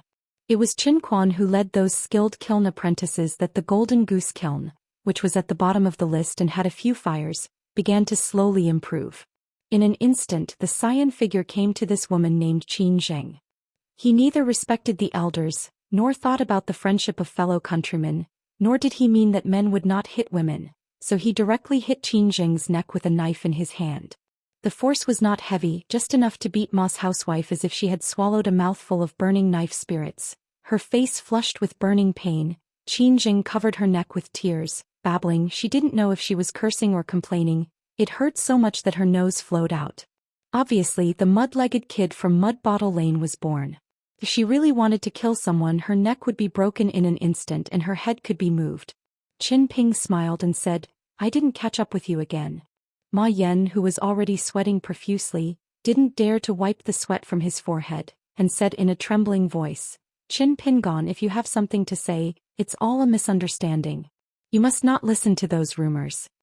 Qin Ping smiled and said, a misunderstanding is a misunderstanding and it's not a big deal. Ma Yan choked for a moment. A young woman with a face similar to that of Qin Zheng rushed over with a sword, followed by a group of heroic maidservants in Tsing-yi, all of whom had swords on their backs with snow-white scabbards and golden tassels. Every time they show up in the capital of Yushuan Kingdom riding horses with Ma Yueme, going outside the city for a spring outing, or visiting mountains and rivers, it is a beautiful sight. Seeing her mother's pitiful appearance, Ma Yueme, who came over after hearing the news, scolded angrily, the thief is so bold that he dares to come to the door to provoke you. Use your sword to meet the enemy. A group of beautiful young women drew their swords one after another, and the long swords came out of their sheaths clangingly, buzzing, and the momentum was not weak. Among them, several long swords flew in the air, revealing their sword lights more than an inch long. They are in Ma's house, they have been honored by Ma Yueme, and their identities are aloof. They are all excellent martial arts talents selected by Ma's masters when they were young. Jian is diligent, not only has a wise master to guide, help teach boxing and give away sword manuals, but also does not lack the fairy family's medicinal food to recuperate their physique. The demeanor of the sword fairy on the mountain. Dozens of long swords stabbed noisily at a man wearing a green shirt and gown, but with a bang they all changed their trajectory midway like mud hitting a wall, and nailed to the wall beams of the study room behind Ma Yan. The maidservants who always had their eyes above their heads were paled by it.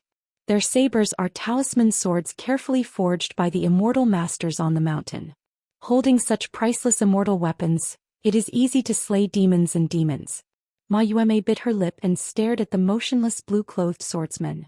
After a moment of silence she looked complicated and asked, "Are you that Qin Pingon from Luoba Mountain?"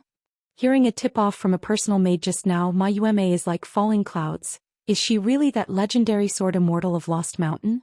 No injustice, no enmity. Why did Qin Pingon come to the capital of Yushuan Kingdom? Why did he come to the house to make trouble? And he was so unreasonable when he shot.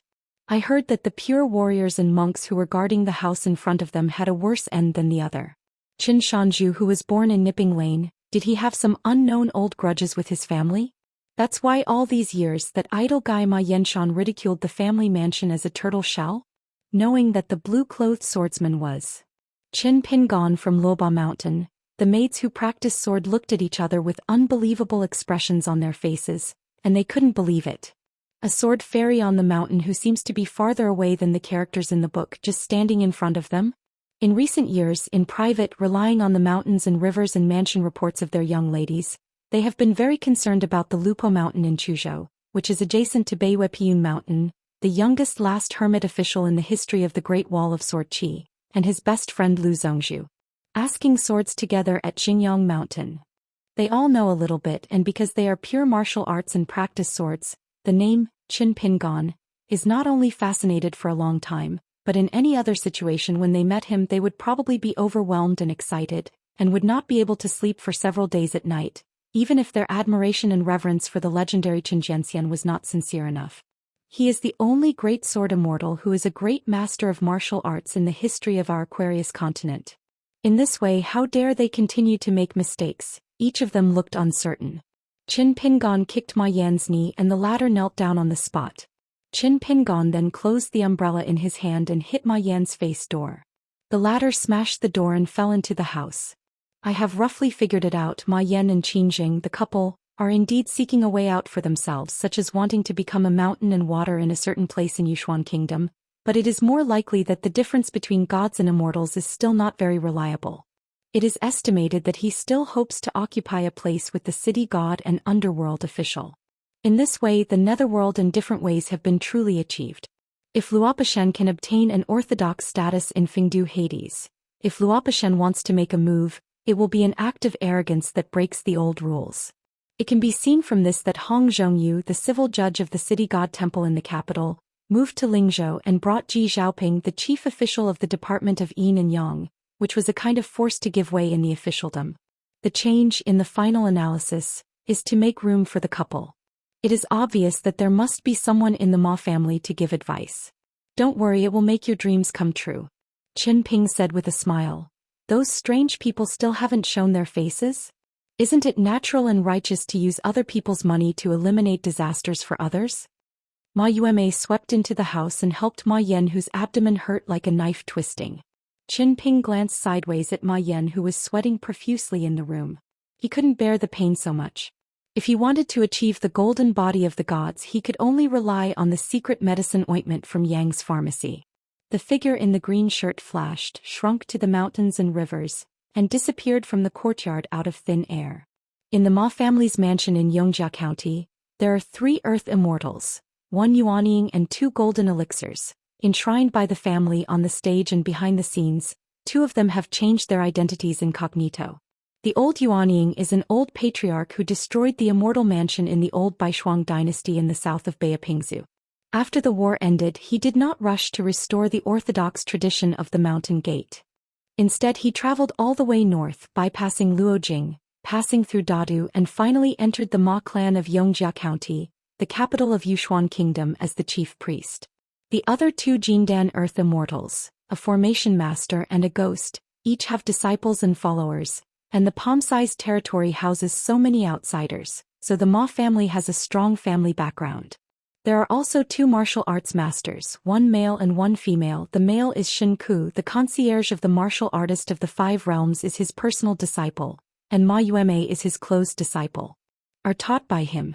There is also a female martial artist who is also in the golden body, but compared to Shen Ku she is less famous. As for how to enter the Ma family, she always has her own story. Of course, from the Ma family in Xinghua Lane to the Ma family in Yongjia County, the biggest support of this family has always been Ma Kuxuan. Since the concierge didn't have time to report his identity, and because Qin Ping walked almost straight to the courtyard, no one could stop Qin Ping along the way. It is estimated that this group of big men who look down on princes and princes are not clear about the inside story for the time being. In a simple study room, there is an ugly middle-aged scholar sitting at the table, a large white inkstone with banana leaves, colored ink ingots that are not exchanged for gold, and a book spread on the desk. It is a book about Fox Fairy and Narcissus Note. The scribe still has a plate of pastries from a time-honored shop in the capital at hand. While flipping through the book, he is chewing on the soft glutinous osmanthus cake. The scholar just saw a sentence in the book and couldn't help but sigh. It's not a good omen. It turned out to be the phrase, "Poor green grass grows and business is exhausted overnight." The well-known young prodigy Ma Che is the proud student taught by this master. The middle-aged scholar laughed at himself. What a strong evil spirit. Does the tree attract the wind? Sure enough, the monthly salary is not for nothing. Immortal money is the hottest thing. Why don't we return the salary to Mr. Ma as it is? Just pat here and walk away? A person who can forcibly break into the Ma family no matter what the other party's identity or background, it seems that he is not the one with a golden core ghost who dares to say that he will send it out of the house with a sure gift. Begging for the method of longevity is really suffering. He was about to stand up and bravely go there to wade in the muddy water. Suddenly his back felt chilly, and his whole body felt as if he had fallen into a cave of ice. The next moment his head was pinned down and smashed on the table. The aura in his body was as frozen as ice, and the 3 souls and 6 souls were trembling.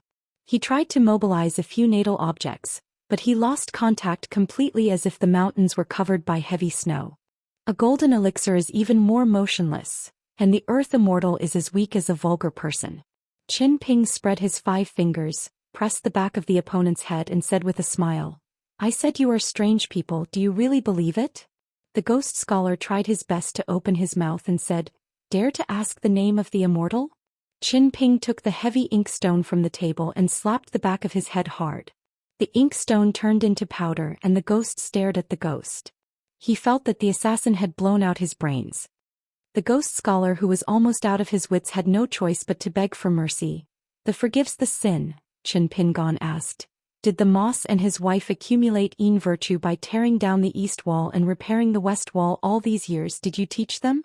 Help them refine locust leaves into natal objects, and thus gain some ancestral protection? It's just your method to tamper with the merit book of the Qinghuang Temple? It's very clever, not bad." The ghost scholar was astonished. Qin Ping turned his head and sneered, "Want to run? An oil paper umbrella is as fast as a flying sword, and it walks through the corridor, bringing up a stream of fireflies, and directly pokes the old fairy in the nascent soul realm who has been secretly using the palm-watching method, and nails it to the wall." The nascent soul realm monk with the appearance of an old woman is the housewife Qin Jing's own person, who has been in charge of Ma Shi's back house maid and handyman all these years. Just because of the scene on the other side of the courtyard, surrounded by clouds and mists, and the strict confinement, the old woman couldn't see the scene inside, which made her extremely horrified. Could it be that she was in the upper 5 realms? It's just that she was about to perform the technique of shrinking the ground to inches, as if the opponent was waiting for this moment, and in an instant, an ordinary oil paper umbrella pierced her chest like a long sword, and the huge momentum made her slip all the way out. Her back hit the wall. The heart-piercing pain made the old woman go crazy and wailed. She was about to pull the oil paper umbrella out of her chest with both hands, but just as her fingers touched the oil paper umbrella, she suffered again. A heart-wrenching pain. The old woman knocked her head back heavily. It turned out that the sword energy of the oil paper umbrella rose instantly, and strips of golden flames spread along the palms and arms of the old woman to the whole body with lightning speed. Come on, not only that, those flames flowing like water veins without hurting the skin, muscles and bones, they also slowly penetrated into the soul of the old woman. The domineering fire method caused the old woman's whole body, earth, mountains and rivers to fall like a rain of fire. Burning.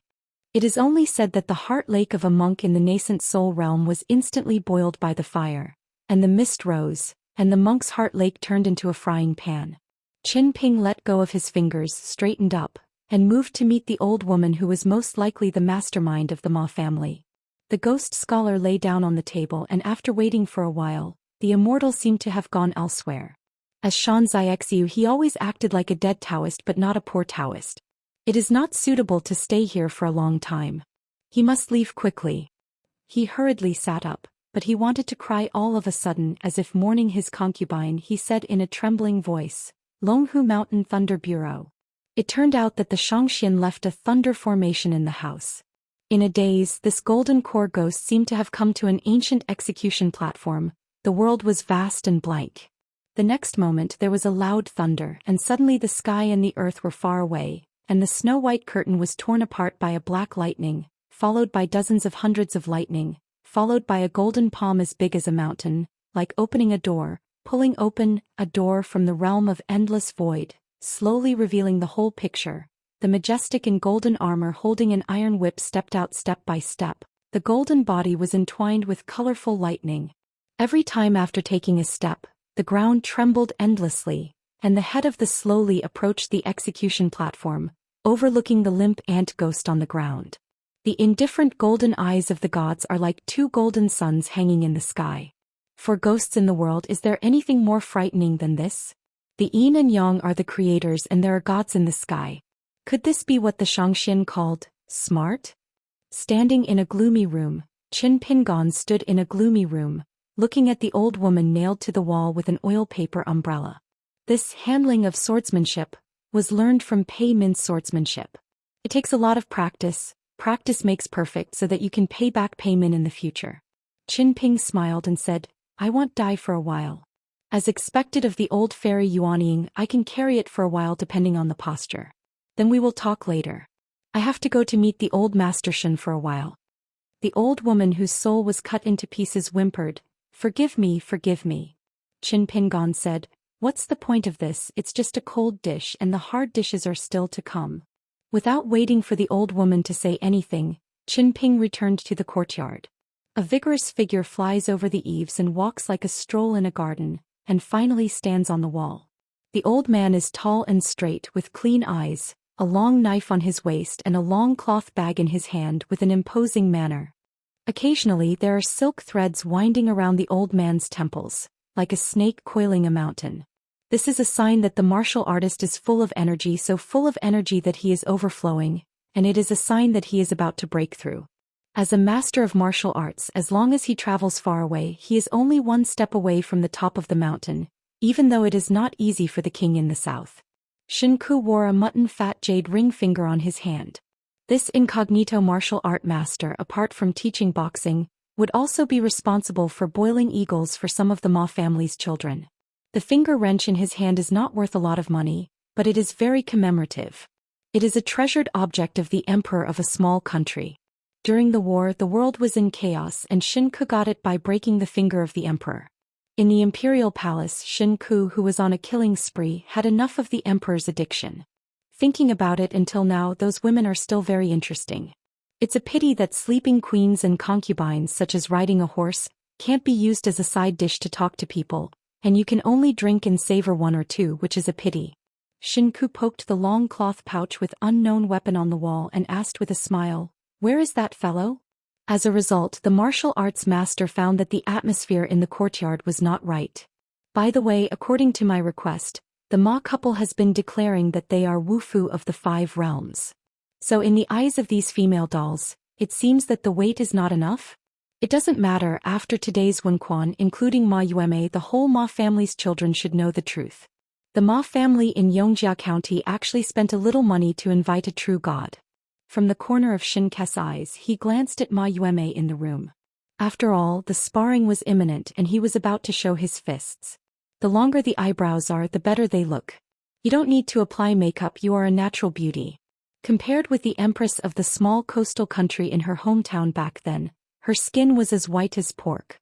A maidservant with a sword wanted to use the means of gathering voices to form a thread to remind the guarding instructor that the person who came to the mansion today to provoke him was that Luobashan Chen Jianxian.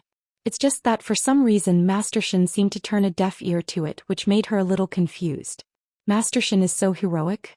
Was he not afraid of Qin Pingon at all?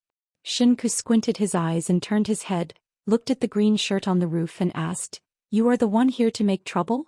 Qin Ping smiled and said, "The old saying is good, it's not that one family does not enter one family. The old master Shin should be named Ma."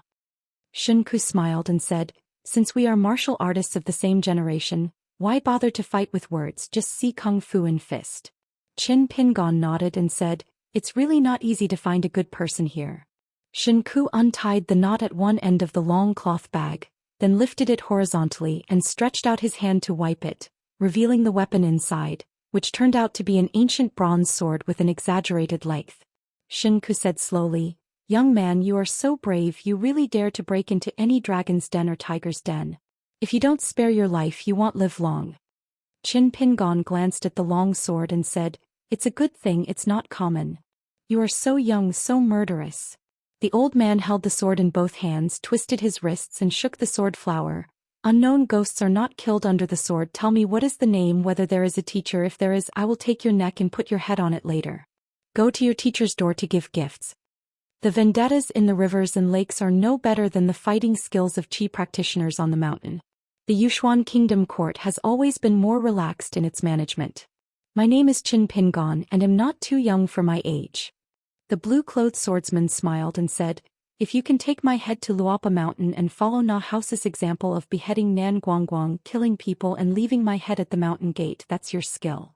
When Shinku heard this thunderous name, his eyelids trembled, and he breathed out pure energy and full of fist intent, breaking his skills in an instant, revealing a decadent trend visible to others with naked eyes. The old man tried his best to keep himself on the same spot and forgot to use the method of gathering voices into a thread. "Excuse me, Xianxia just wants to find someone to talk about the old days, and the old man will not get involved in this kind of personal grievances, so I will leave the Smoky Ma mansion. If Xianxia finds it still an eyesore, this old man can leave the capital and never set foot in Yushuan Kingdom again in this lifetime." Qin Ping smiled and stretched out a palm. "It's easy to say, with your feet growing on your body, old Master Shin can go wherever he wants."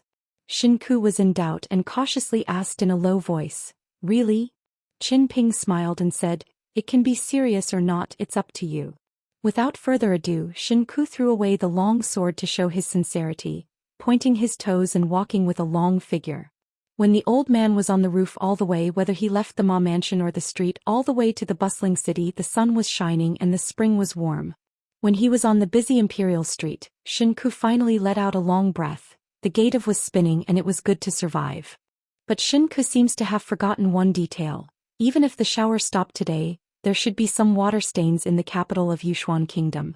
When Qin Pingon left the courtyard and returned, Qin Zheng and Ma Yan's eyes met, and the latter nodded, indicating that the arrangement had been properly arranged and no one would notice it. Qin Zheng, on the other hand, seemed to have no intention of looking at the maidservant in Tsing-yi. There was a little old man with a sad face, carrying a slop bucket that was almost 90% new. The guys from rich and noble families were naturally different from ordinary people's homes, and the outside of the bucket seemed to be embedded with black gold. The Ma family is rich and the mansion is really too big. The old man passed by a remote corridor, and there was a large group of young and strong handymen with nothing to do. The bigger the head, the more powerful it is. One by one, the poor old man put down the slop bucket, squatted behind them, placed side bets, threw a handful of copper coins and lived on a tight schedule. There was no night grass or fat for horses, and this was how he earned some extra money. The old man is often alone, smoking earthy tobacco mixed with elm leaves, which is very choking. In this family, only the second son, Ma Yanshan, is the most unassuming. He carries 2 pots of good wine when he has nothing to do, and likes to chat with the old man. It turns out that the old man used to be the subjugated remnant of the Zhuang dynasty in the south. "I was born in a boudoir and always said that when I was young, I had a good figure, appearance and singing skills. I liked to use pastels to paint my eyebrows and faces, and I could write my own lyrics. After walking for more than 3 years at the root of the imperial city of the old country, my voice has not recovered, so I can't get along anymore. Later I also acted for many famous actors and carried swords. After all, it is still not as good as every year. The Dali Song clan annexed, the tree moved the dead and the living couldn't be suffocated to death by urine, so they went around all the way and entered Ma's house, begging for food. The old man turned his head slowly and found a man with a sword in a green shirt and a long gown. Senior is actually a credit knife man? Waiting here to collect the bill? The old man was shocked. You are. Qin Ping smiled and said, it's a chance meeting, why bother about identity? The old man's face was cloudy and uncertain and he asked, then let's go to our own business? Qin Pingon shook his head and said, the Ma family in Xinghua Lane has today's blessings to share, and the seniors have made great contributions. This account must be carefully calculated with you. Qin Pingon smiled when the old man disappeared. When the old man saw the sun again, it was supposed to be near Zhe Mountain outside the capital, but the old man found himself standing in Xinghua Lane in Huaihuang County. A young woman with peach blossom eyes and a round face just returned from fetching water from the iron lock well. The old man was stunned and confused. Why is Malanhua so young? The Ma family's kitchen, because the family is not separated, is now 4 generations under the same roof, with luxuriant branches and leaves, and more than 100 mouthfuls of food are all cooked here.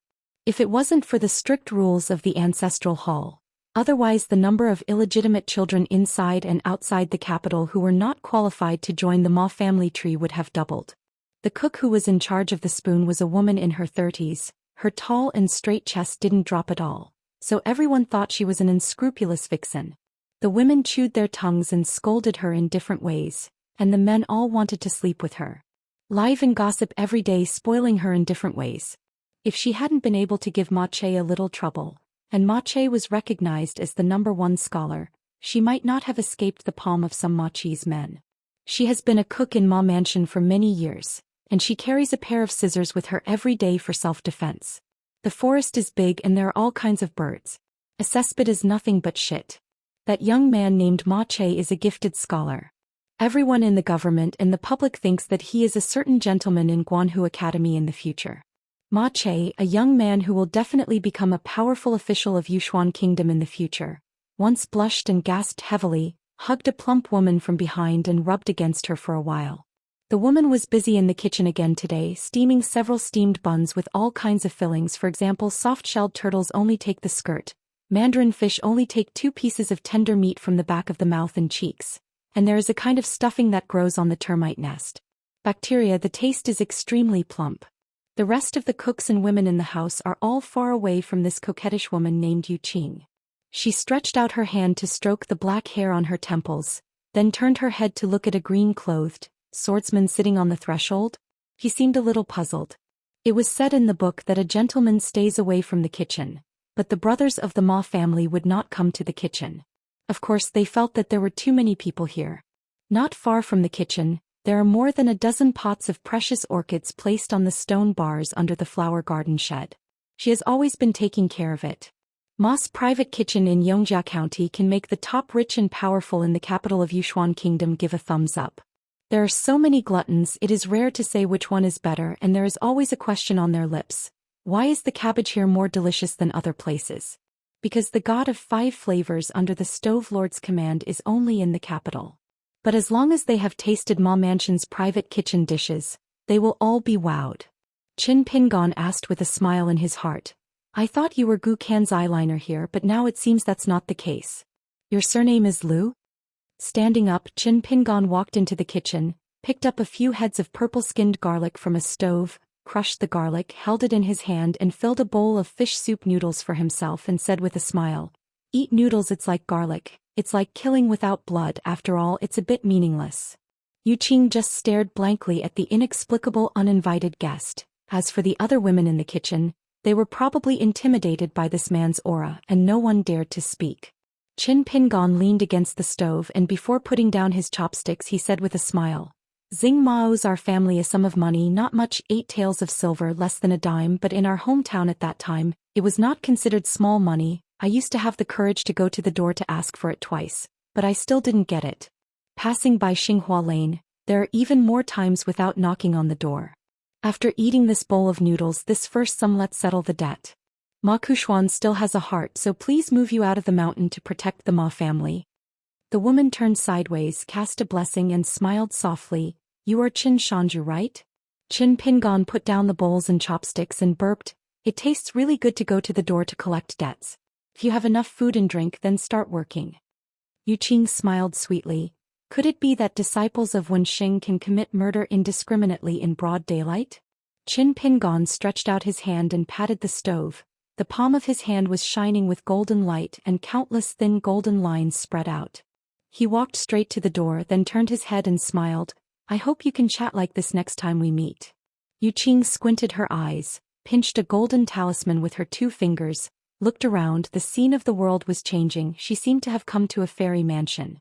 In her field of vision, a majestic and isolated green mountain, with a long green river at the foot of the mountain, rows of buildings in the mountain, dense and gorgeous, and cranes hovering in the sky.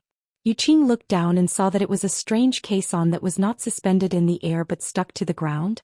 I saw a golden lotus flower engraved in the center of the algae well, surrounded by 2 yellow dragons with tails, and 16 flying heavens outside, with circles of patterns expanding outwards, and finally a circle of ancient inscriptions that even she could not recognize the content of. It stands to reason that with her state and family education she should not be afraid of this kind of formation that belongs to the fantasy world. But the problem is that she doesn't feel that this place is a formation but some kind of real formation. Mysterious situation. Rationality and deduction told her that this was a formation, while sensibility and intuition told her that it was an illusion.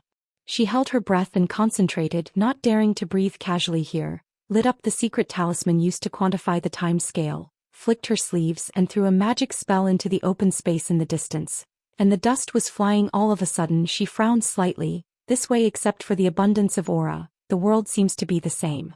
Yu Qing squatted down, picked up some soil and finally ground it into powder. She looked intently and found that the soil was real, which made Yu Qing feel like falling clouds. Means of the month? And according to some family secret records, some monks on the top of the mountain can carry the cave with them. Yu Qing carefully sacrificed a pocket-sized pagoda with double eaves, and gently threw it into the air to protect the 1-acre 3-point land where he was standing. Then he slowly rose against the wind, trying to overlook this secret place from a high place. As his stature rose, Yu Qing had a panoramic view of the white jade-arched bridge in front of him. There were all kinds of strange beasts crouching on the watchtowers of the bridge, and there was also a carved stone bully with dragon scales under the bridge. Watery. Yu Qing finally found a big living person, a young woman in emerald green feathers, not in the mountains, but walking along the green water with no end in sight. Walking by the water, her steps were not fast. Yu Qing hesitated after a while. She still went to the Tsuyu woman to ride the wind, and landed on the other side of the river. The woman clearly saw Yu Qing, but she just raised her eyelids and continued to walk slowly by the river. Yu Qing soon realized that I can see the clues. Every time this young and strange woman takes a step, some subtle scenes around her that are imperceptible at first glance will change from line drawing to painting. The snow-white carp jumping out of the water in the river turned into a gorgeous golden color. Is she here? To check for omissions and fill in the gaps, to add color to the picture scroll of heaven and earth? Yu Qing lowered her head and looked at the talisman in her hand. Sure enough, the real time passed by about a flick of a finger, but nearly a quarter of an hour had passed since she counted Yu Qing silently in her heart, which made Yu Qing feel more and more heavy.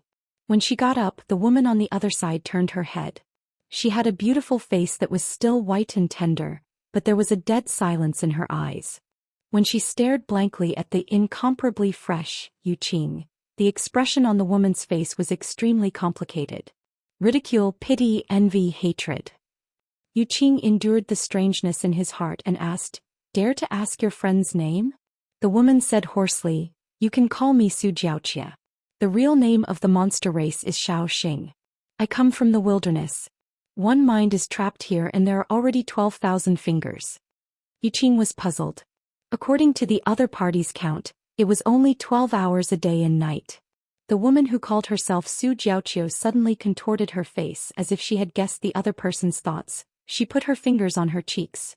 "It's only been a day and night, is it? 4,800,000 moments. 4,800,000. She put away her mad look in an instant, pointed to the talisman in Yu Qing's hand, covered her mouth with a happy expression immersed in great joy, and a low, piercing laughter came out from between her fingers. "It's better to be alone than to be happy with others. Now that you are with me, it's not so difficult. Have you noticed that the speed of time is getting slower and slower, but your thoughts are getting faster and faster. Here you and I are both insomniacs, so pitiful. In the small world full of ancient gods, Ma Kuxuan said, it seems that Yu Shiwu was wrong. You are not a nascent soul realm with a 80% possibility, you are a jade roar realm. When did it happen? Right here. How many days? Ma Kuxuan used the talisman to cooperate with the technique of inviting the gods to come to the truth. And the more than 100 ancient golden armored gods from the Thunder Department seemed to be overwhelmed by the mighty way of heaven. Just being swept by the phantom of the sword-wielding swordman, the sword light was shining brightly as if splitting the sky and the earth. Half of the golden armored was cut off on the spot, and the golden body suddenly shattered, turning into countless golden lights. The god of Vulcan raised his hand, the heaven and the earth were like a furnace, the flames melted and he didn't know the yin and yang charcoal, so why burn it alone?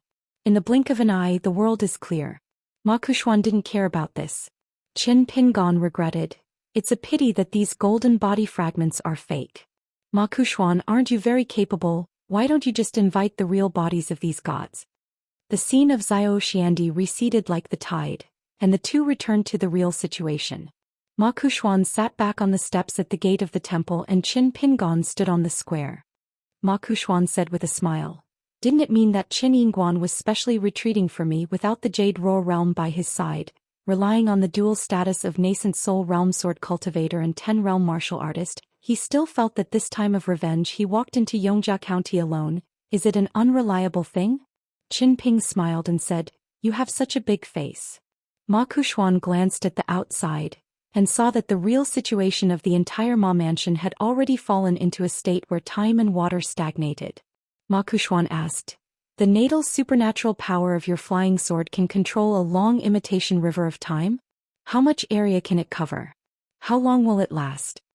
Ma Kuxuan asked again, why don't you show up with the appearance of the Great Wall of Sword Qi because you think it's too ugly to see people? Ma Kuxuan asked again, you know that I am not particularly concerned about the survival of the Ma family, so I am not curious why I still choose to appear here?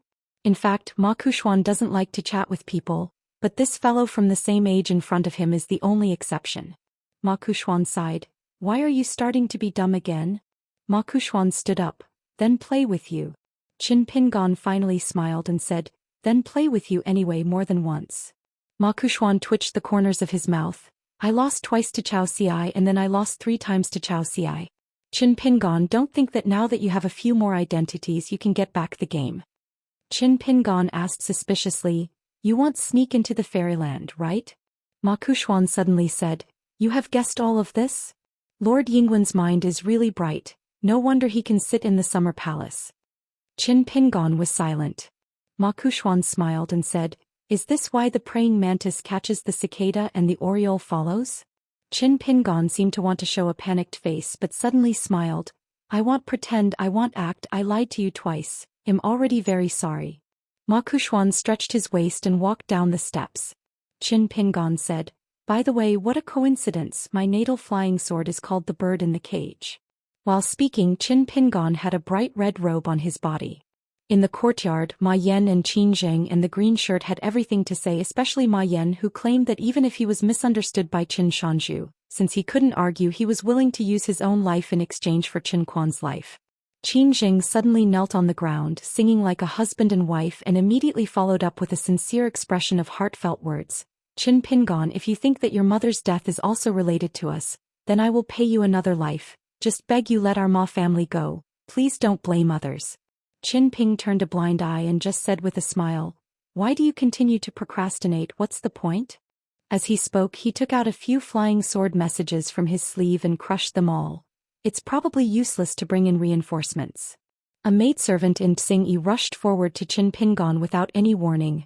A dagger slipped out of her sleeve, and with a flash of sharp edge she tried to fight close to him with the courage to die generously.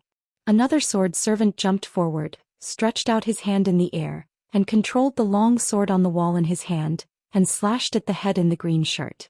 Afterwards the maidservants in Xingyi jumped up and down one after another, seeing death as home, and rushed to kill Qin Jianxian without hesitating their lives.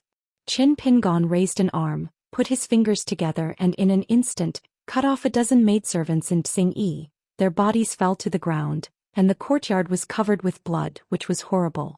Even Ma Yan, who was mentally prepared, felt that this scene was too bloody, and Qin Jing even vomited on the spot.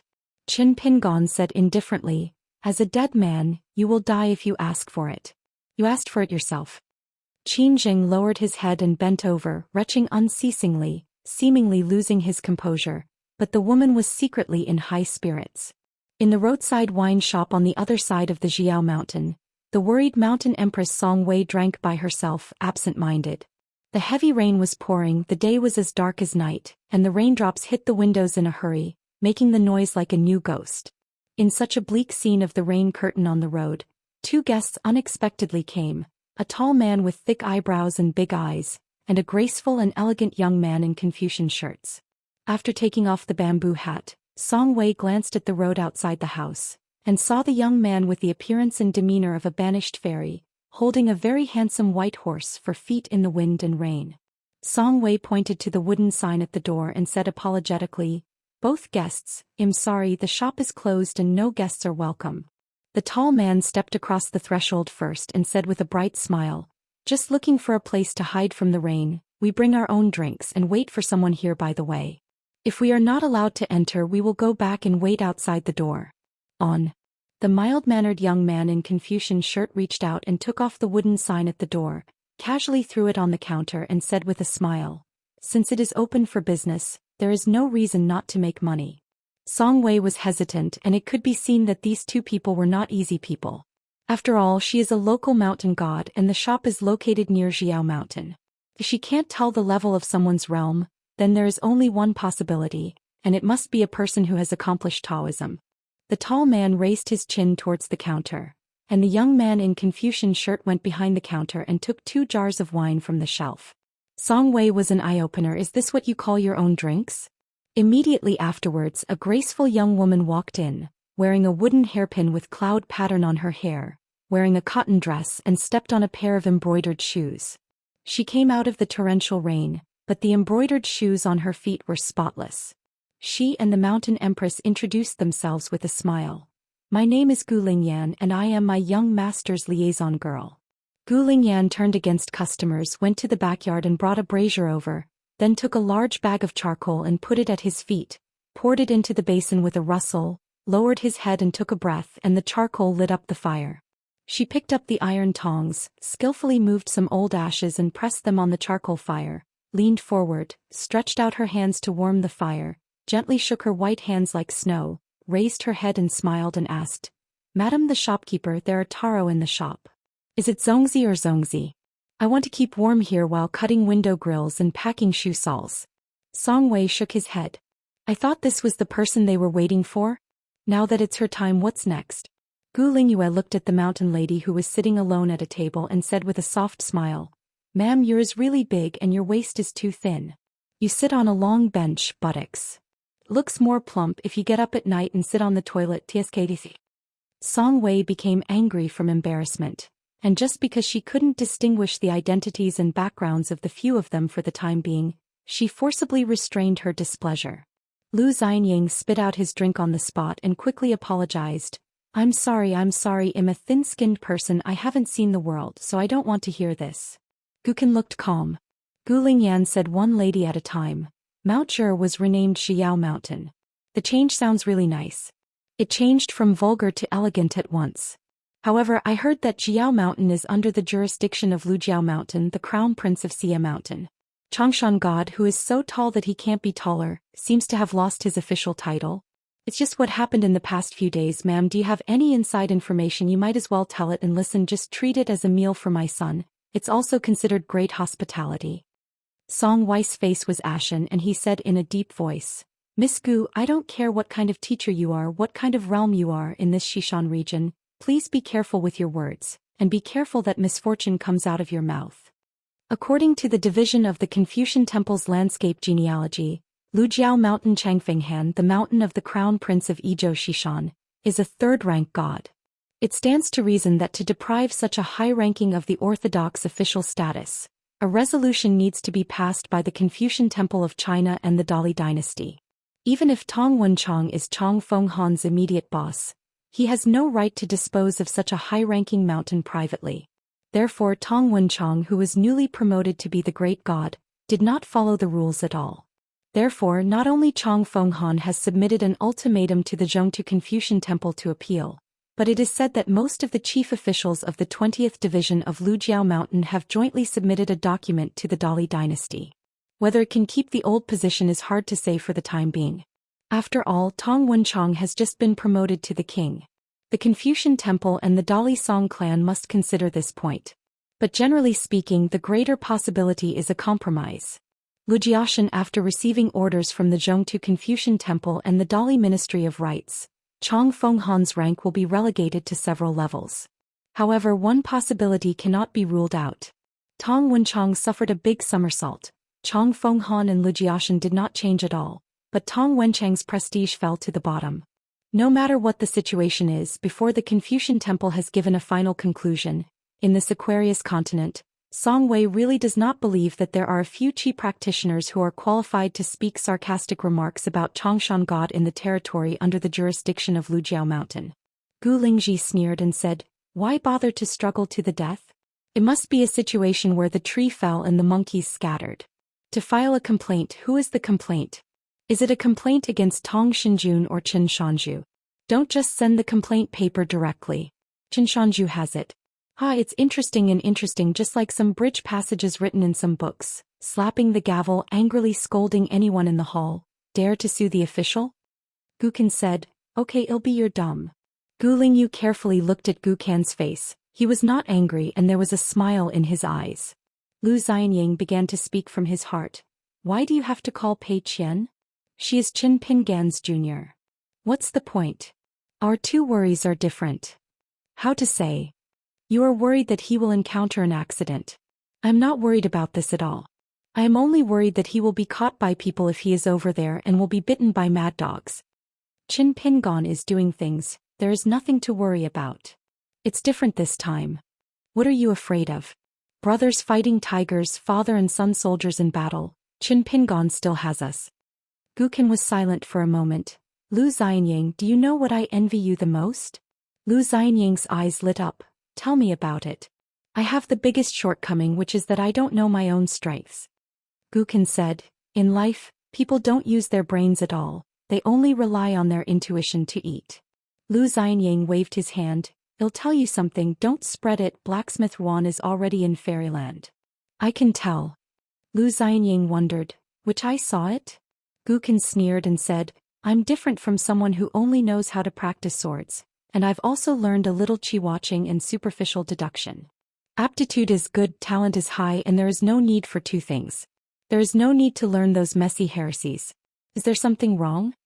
A black-clothed woman with tied in a bun with light steps crossed the threshold, holding a green bamboo walking stick. Gu Lingying raised his head and looked towards the door. "Hey, the Lord is here." Pei Qian cupped his fists and saluted Lu Xianying and Gukan. Lu Xianying smiled and waved. "Sit down and drink." Gukan nodded in greeting. Song Wei's heart tightened and he recognized the other party's identity. Pei Qian, one of the four great masters of Aquarius Continent's martial arts review. Qin Pingan's founding disciple of Lost Mountain. Pei Qian bowed his hands to Song Wei again. "I have seen Song Shanshan." Song Wei hurriedly got up and gave a blessing. "The little is now called Song Wei and he is the god of the mountain bending back." Pei Qian took out a piece of gold leaf and said with a smile, "I'm going to fight with the goddess of the mountain to make wine from the market in Sijiao." Song Wei panicked and said, "You don't need to buy wine. It's my honor and blessing that this little can invite Grandmaster Pei to drink a few jars of Panbin wine brewed by Xiaxin today." Pei Qian nodded and said, "The junior is impolite, thank you in advance." Lu Xianying clicked his tongue in amazement. Little Heighten back then has become so sensible. Gukan smiled knowingly. Pei Qian took the altars of Xinjia wine and put them on the table. Qian is a boy of the Qing dynasty. Wine is a hook for poetry and a broom for sweeping sorrow. When you go out and spend money to drink, you don't need to ask the price, just wandering the rivers and lakes. Gu Lingying frowned and said with a smile, "Miss Pei, let's say goodbye at the ferry. I never thought we would meet again so soon. It's really fate." Pei Qian smiled and said, "If we meet again on the battlefield of Bea Pingzu, we will be more destined." In the courtyard, Ma Yan, the head of the family, began to scold Qin Pingon for killing innocent people indiscriminately, ashamed of his status as a disciple of a saint. Qin Ping smiled and said, "So what can I do? Today's massacre of the Ma family in Yongjia County is unknown." Ma Yan shouted angrily, "Qin Pingon, you are simply insane." Qin Jing straightened up slowly and said with a voice from his heart, "You in Nipping Lane, do you know that through a mirror image soon the entire Aquarius continent will know what you did today?" Qin Pingan's expected panic expression did not appear. This made the woman feel a little uneasy. Qin Ping smiled and said, "You are still so stupid and bad, patronizing and scheming against me, so don't think about it carefully. The first sentence I said after seeing you, why is it to arrange 40 ways to die for you? What? How can one die so many times?" Qin Pingon smiled and said, "Do you want me to cooperate with you and say a few more words? It's like in the eyes of me, Qin Pingon, you are ants whose lives are as cheap as grass. If you trample to death, you will think your shoes are dirty. Another example is that I will definitely put you with you. Qin Jing will be hacked into pieces, even if a little information leaks out. With my current status, who would dare to avenge you?" Qin Ping pointed to the jadeite bracelet on the woman's hand and said with a smile, "As the hub of this mirror, you should check carefully to see if there is any spiritual energy left in it." Qin Jing quickly reached out to touch the bracelet. Her fingers felt like ice, which made the woman change color instantly.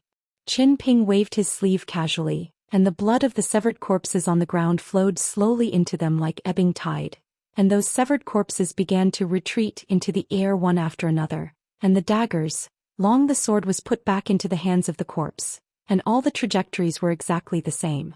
The corpses were finally pieced together and retreated to their original positions one by one. This accident is like a poor performance by the grassroots team, or it is like reading 2 pages of a book, turning one page and then turning the other page. How can all the words be different? Only the feeling of reading 2 pages of text remained in my heart. For the group of maidservants in green clothes, the pain of being cut off their waists and limbs before, and the lingering fear of dying, seemed to still linger in their hearts. A woman screamed suddenly. It turned out that Qin Jing's wrist with the jade bracelet was cut off by a ray of sword energy and fell to the ground. Qin Pingon came to Ma Yan's side, stretched out his hand to grab the latter's neck, dragged him to Qin Jing who was writhing in pain and threw Ma Yan to the ground. Qin Pingon raised his foot and stepped on Ma Yan's head, forcing him to stare at the severed wrist with his bloodshot eyes wide open. Qin Ping gently twisted the toe of his shoe, and one side of Ma Yan's cheek was and his bones were exposed. Qin Pingon asked calmly, "Do you know how much money can be exchanged for the 8 Qian silver back then? And how much medicinal materials can I buy at the Yang family medicine store? Do you know why I often go to your Xinghua Lane, squatting on the side of the road? Why did you see that stall selling candied haws?" The old master Shen Ku, who thought he was out of danger, suddenly turned his head when he was about to leave the capital of Yushuan Kingdom. On the bustling street behind him, everyone smiled and looked at him in unison. This made Shen Ku, who was used to seeing the world, a chill down his spine for a moment. The sun was shining brightly, and it was like seeing a ghost during the day. Thousands of people are the same, men, women, old and young, different identities, different figures, different attires, but they all have the same face. The old man, who was hiding his identity on credit, saw a stall appear out of thin air in Xinghua Lane. There was a middle-aged man selling candied haws. The middle-aged man and the old man looked at each other and said with a smile, "You have poor eyesight. You don't know that there are gods 3 feet above your head. You don't know the blue sky is high, the yellow earth is thick, but the moon is cold and the sun is warm to fry people's life." In the ruins of the Immortal mansion, Yu Qing, who had lost his Tao heart, left the riverside in a daze, and climbed up the stairs along the mountain road. Sitting on the steps is a young Taoist priest wearing a lotus crown, with an ever-changing face, using different voices, repeating a sentence, "Among the dust in the world, I would rather love or hate." At the same time, both sides of the mountain road are covered with hanging ghosts, densely packed, tens of thousands, spreading all the way to the top of the mountain. The death patterns were exactly the same. They were all pierced through the temple by a long sword and hung in the air. The old woman was being burned at the stake. The ghost scholar is in a thunderstorm. All the deep-rooted hatred in the world is a jar of old wine, waiting for the Avengers to uncover the mud seal and you can drink it. The real Qin Pingon actually stayed in the Moss Ancestral Hall from the beginning to the end, moved a chair with his back to the gate, with a horizontal sword on his knees, holding a Yangjian gourd and sipping wine. Sword of Coming Chapter 12:12. Chapter 12:12 Revenge is a solo drink. A hearty revenge is a booze that never gets drunk. Drink at your own discretion, drink slowly and enjoy yourself alone. Someone was wearing a golden crown and a green gauze robe lingering in purple air, holding a glistening white jade Ganoderma lucidum in his hand, and a pair of plain white cloud shoes on his feet. About 30 years old with a flawless appearance, a clean body and not a very handsome face. Just like the exiled sun in fairy tales, his home is surrounded by mountains and rivers with dense flowers and bamboos. It is also like a Taoist living in seclusion in the mountains who came out of a poem about wandering immortals, practicing with thatch and occasionally came to the world. He strolled in the courtyard, counting steps to see a scene. Surrounded by different colors and scrolls, there are pavilions, terraces and lofts drawn with meticulous brushwork, freehand gardens with ink and wash and courtyards with green landscapes. Not long ago, Qin Pingon just made his appearance look younger when he entered the fairyland. This Wuxia street in Yongjia County, where rich and powerful families gathered together in the previous dynasty, was once the emperor and a courtier.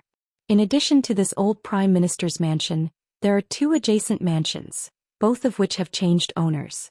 The family status has long been included in Ma Shi's pocket. Because the Ma family adheres to an ancient motto of separate households without division.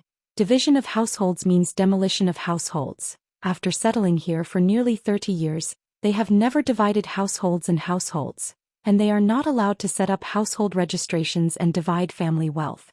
The three mansions have a side door connected to each other, so the small half of the street is all surnamed Ma. In that courtyard, Qin Pingon, who was dressed in blue and had a sword on his back, raised his foot, and the soles of his shoes finally left Ma Yan's cheeks. He seemed to think it was dirty and rubbed against the blue bricks on the ground and said with a smile, "Ma Yan and Qin Jing can go down to heal their wounds."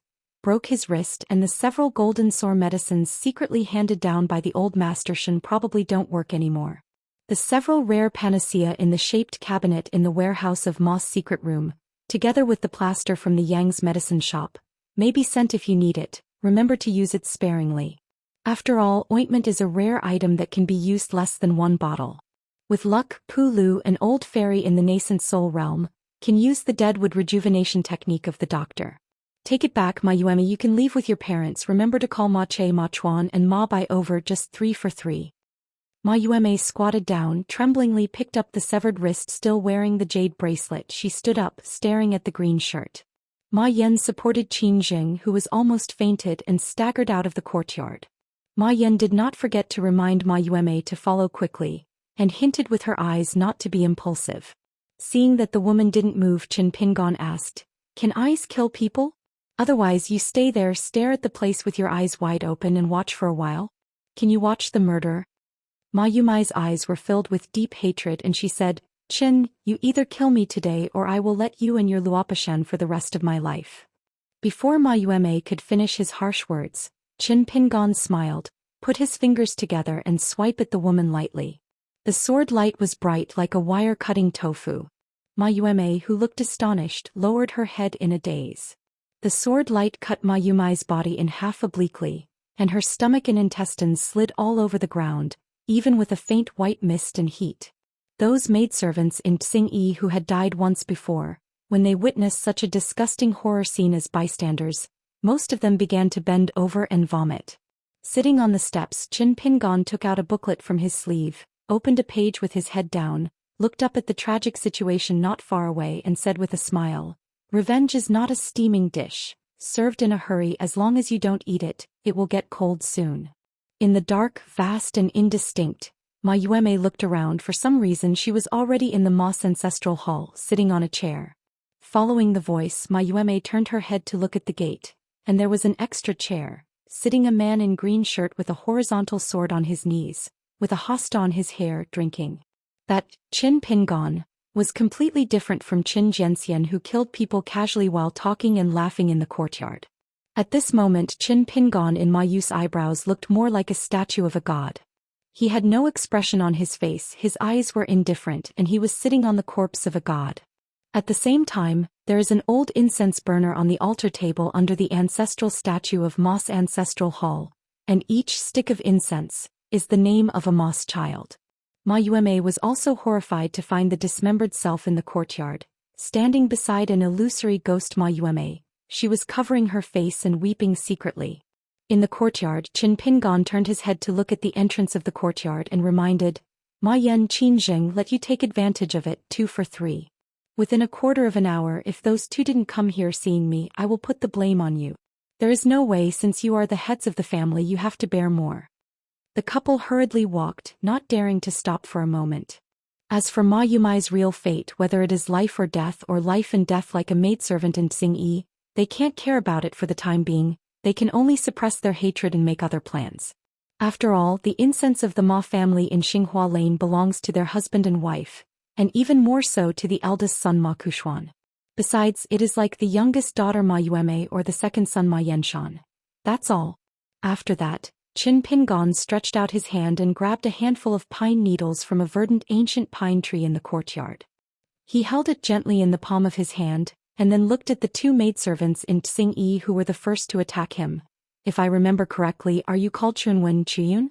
Among the 16 sword servants, only 2 of you are 4 realms warriors for the time being.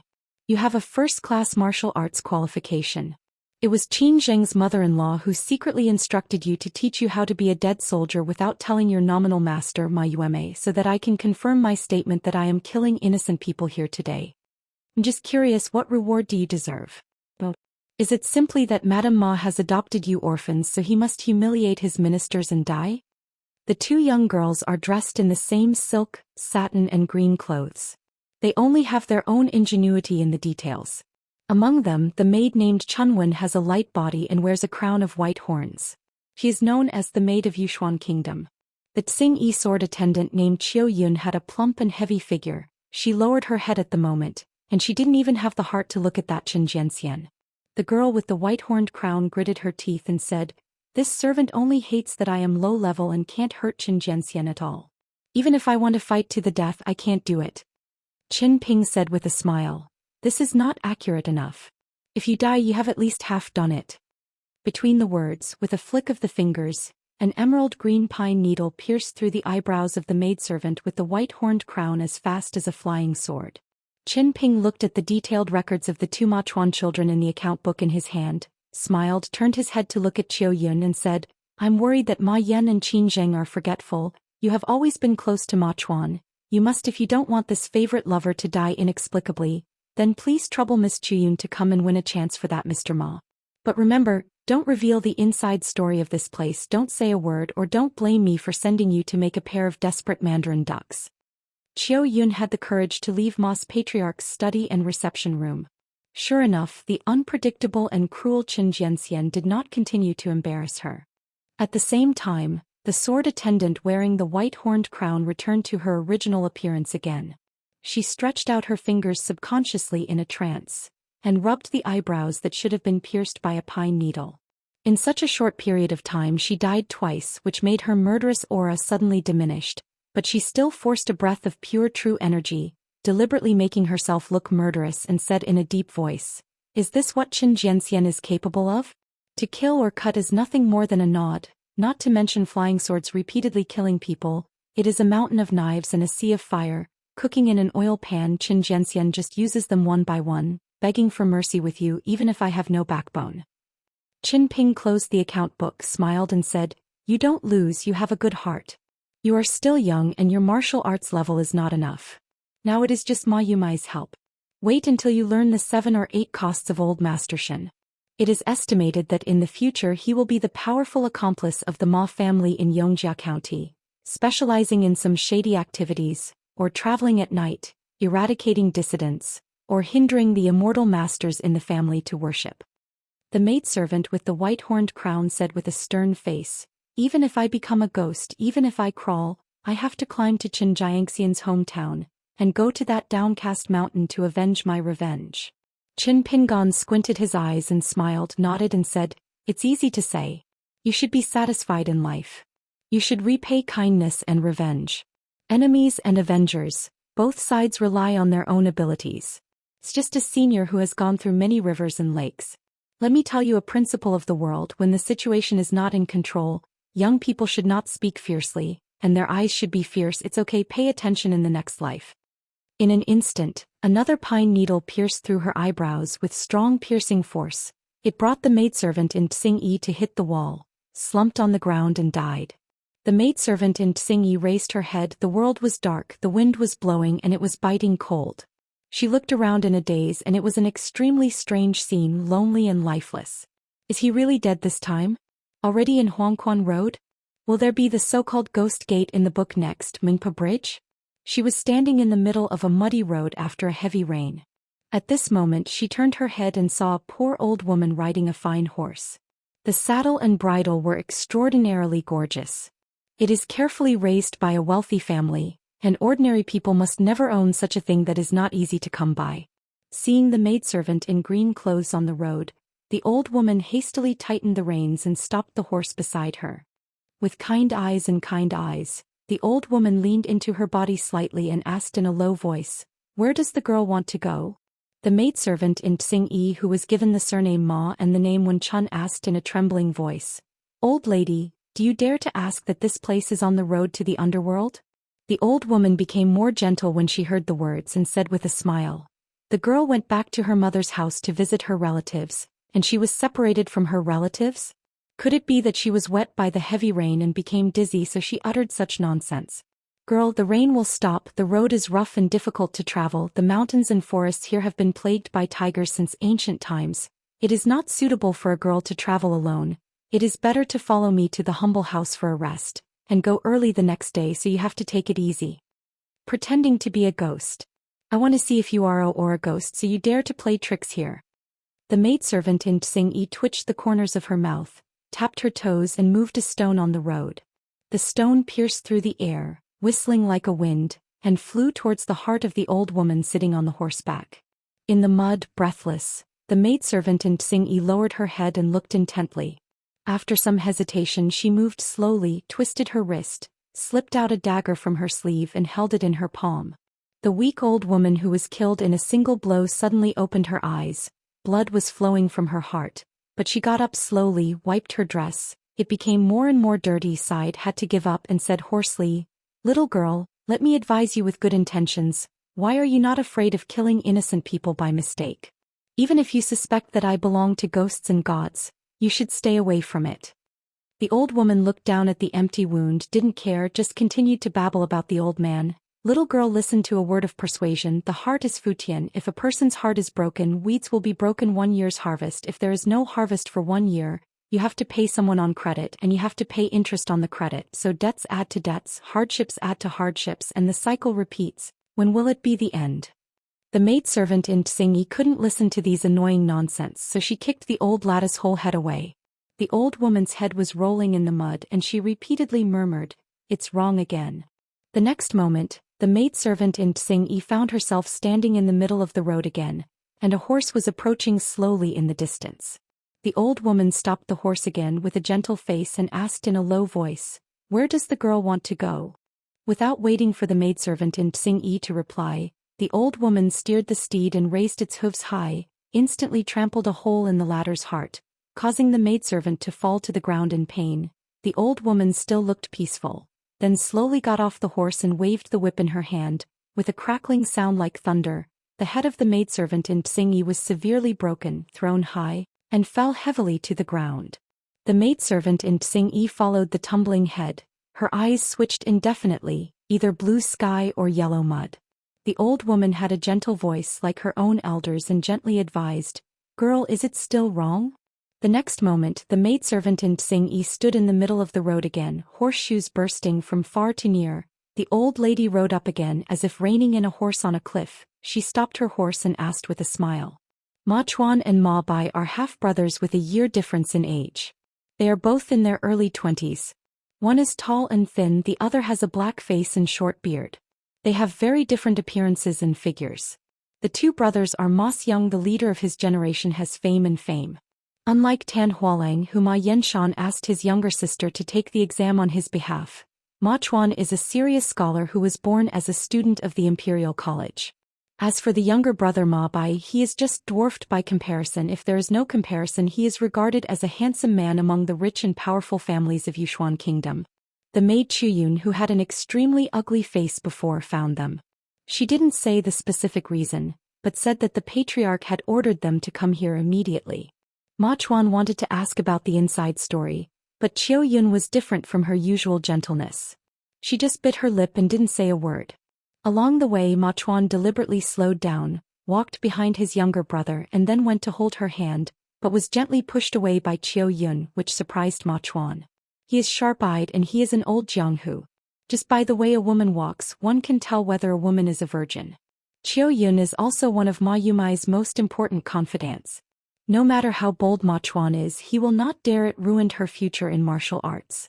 As a result, when the three of them entered the courtyard, they didn't see any of the elders of the Ma family, nor did they see any familiar worshippers. All he saw was the group of sword attendants in green with strange expressions, staring blankly at the few of them who arrived late.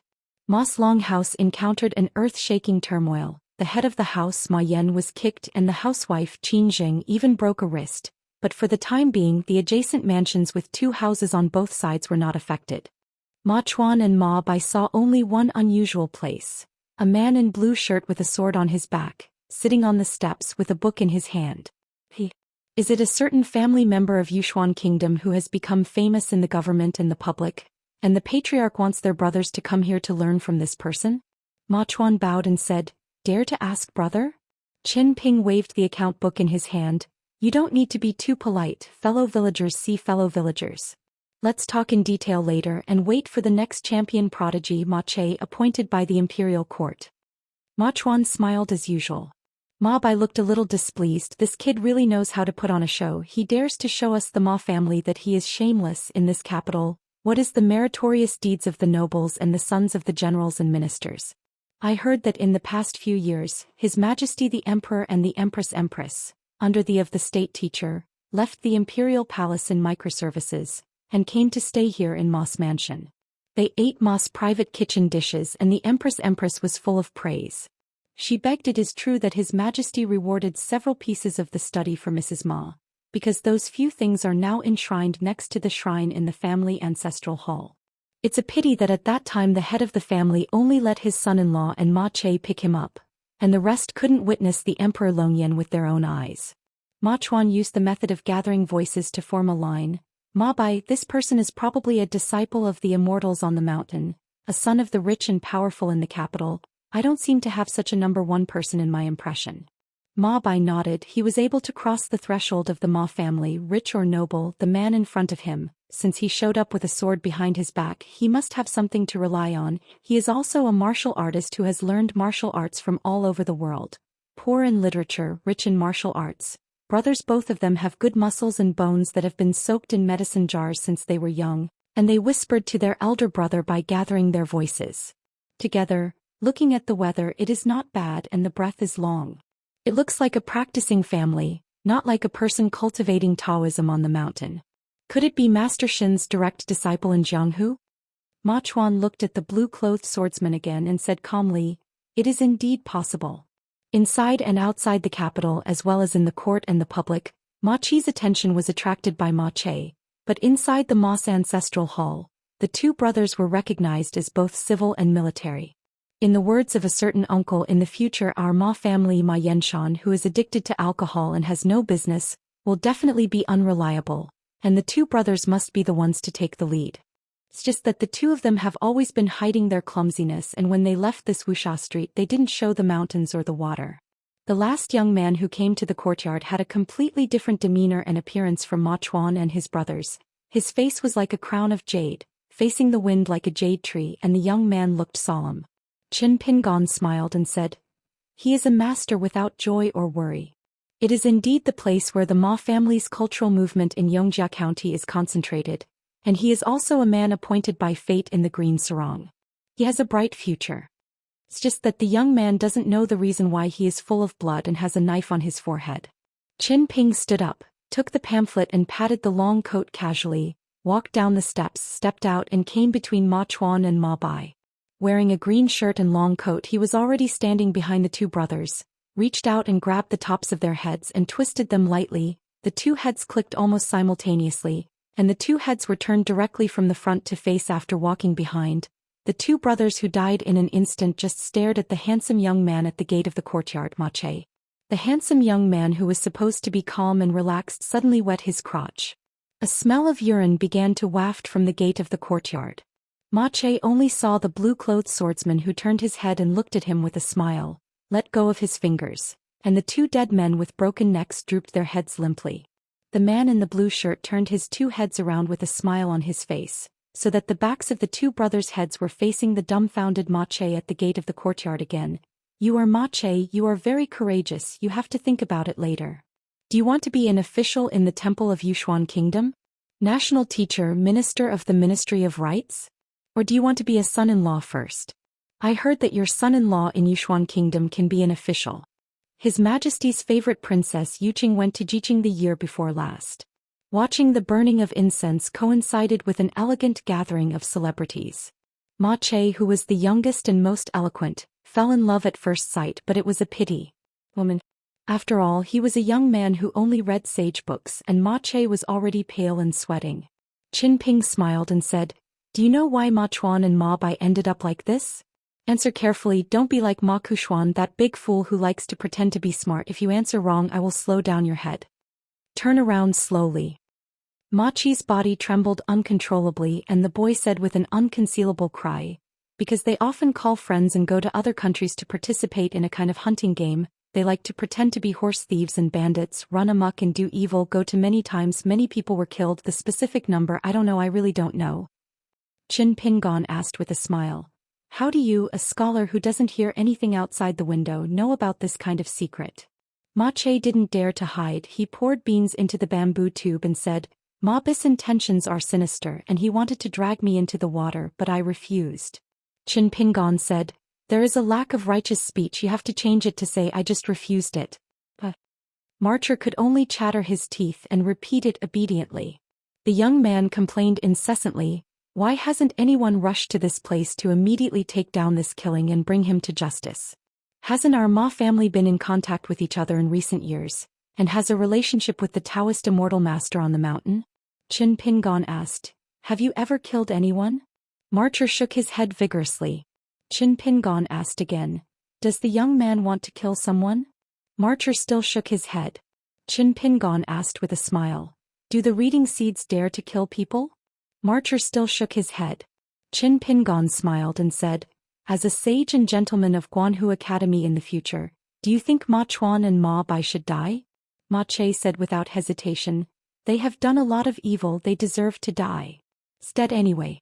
Unexpectedly at this moment, the necks of the two corpses creaked, and the two brothers seemed to have been cast a hold spell, so they could only stand where they were, but they turned to look at Ma Che with livid faces, their eyes full of hostility as if to be willing to strip Ma Che raw. Ma Che, find a handy weapon, kill them, knock off their heads, you can use bricks, you can use the inkstone in the house, maybe it is better to use strings, it is relatively easy to cut off the skin on the neck, otherwise use bricks and some will be ground. It doesn't matter what method you use to get their heads off, Marcher, as long as you do this, you can leave this place alive, but I will only give you an incense stick of time, don't wait until the time passes, when the time comes, it will become them to peel your skin. They are martial arts practitioners. Of course, if you don't think about the brotherhood of the same clan, they may be merciful and merciless. If Feng Shui takes turns, it will be your turn to take the upper hand again, so you can bet on it. Marcher froze on the spot. Qin Ping smiled and said, An inch of time is an inch of gold, you scholars must pay attention to it. Or are you willing to bet that Ma Chuan and Ma Bai are as timid as you, not daring to peel off a living person's skin? Ma Che didn't dare to look at those two pairs of bloodshot eyes full of resentment. The boy lowered his head and staggered towards the place where the patriarch was studying. He went up the steps and crossed the threshold. Soon after entering the house, his eyes wandered and Ma Chi's thoughts changed sharply. After a search, he quickly found a few weapons at hand, and wanted to use a heavy inkstone to break the necks and bones of the two brothers. A vase placed on the flower table was dropped, and the boy had to cut off the flesh of the neck with broken porcelain pieces to complete the agreement, beheaded them and cut off the first level. Ma Che held the inkstone in one hand and the fragment of the vase in the other, but when he ran down the steps, he saw those maidservants in green clothes with strange expressions on their faces. This made Marcher suddenly lose all energy and stood at the bottom of the steps blankly with cold hands and feet. The blue-clothed swordsman passed him by and said with a smile, "I hate them as an eyesore and am afraid they will chew their tongues afterwards. It's easy to handle, why don't you kill them first? It doesn't count as an incense burner." Ma Che seems to be in a battle between heaven and man. A short maidservant holding a sword is as cold as ice. She takes a step forward and shakes a sword flower, as if reminding this young man who was said by Yushuan Guishilin to be a descendant of Wenxiu Xing, "You Marcher, try it." Ma Che was taken aback and he didn't dare to have the idea of killing people to silence him anymore. He ran straight to the two brothers Ma Chuan and Ma Bai, holding the priceless inkstone in his hand. The inkstone inscription engraved on it seemed to be shaking accordingly. The two fellow sufferers with bruised necks, unable to speak or move their limbs, could only stare at this helpless young man with murderous eyes. Ma Che burst into tears all at once and murmured, "I can't do it, I can't do it. Don't force me again." Qin Pingon sat back on the steps, gripped the pine needle hand, lightly clenched his fist, beat his chest and said with a smile, "Brothers are killing each other, it's shocking, it's heartbreaking." Visions abounded, and the maid Qiu Yun stretched out her arms and grabbed at the study room, controlling a long sword nailed into the wall in her hand. She was as light as a dragonfly on water and suddenly came behind Ma Che, stabbing straight out with the sword. Stabbed the young man to the core. Ma Che looked down blankly, half of the long sword protruding from his chest. The slightly curved tip of the sword did not have any trace of blood. The temple of the head of the maidservant Qiu Yun and Xing Yi seemed to be hit, and her head swayed a bit. This woman, who seemed to die in love for the man she liked, fell dead on the spot. Before her delicate body fell to the ground, she took a deep look at her lover. Qin Ping swiped his fingers together, pierced through Ma Chi's long sword, turned back and nailed it into the wall of the study again. The long golden spike of the sword fell meekly towards the ground. Ma Che seemed to be completely aroused by this sword. His anger and hatred were completely aroused. After he found that he had been hit by a sword but felt no pain, he didn't bother to investigate the reason. Dragging away from there, he threw Ma Chuan to the ground, looked at the latter's face with the lowly maidservant, raised high the heavy inkstone inscribed with ancient sages' words in his hand, and smashed it heavily on Ma Chuan's neck. Again and soon smashed the latter's bones into pieces. The crazy young man looked grim and began to grind away Ma Chuan's flesh and skin with the porcelain in his hand. In the past, sword immortals killed people whether it was sword energy or pine needles used as pocket flying swords. It was too fast. The horrific scene in front of him is a veritable blunt knife cutting flesh. Ma Bai watched all this, his heart felt like a knife and his liver and gallbladder were about to split. He has always felt that killing people is the most pleasant thing and he is afraid of death and even more afraid of this way of death. Crazy like everyone else is crazy. The young man whose body was spattered with blood stood up and walked step by step towards Ma Bai, who was standing there with his arms waiting to die.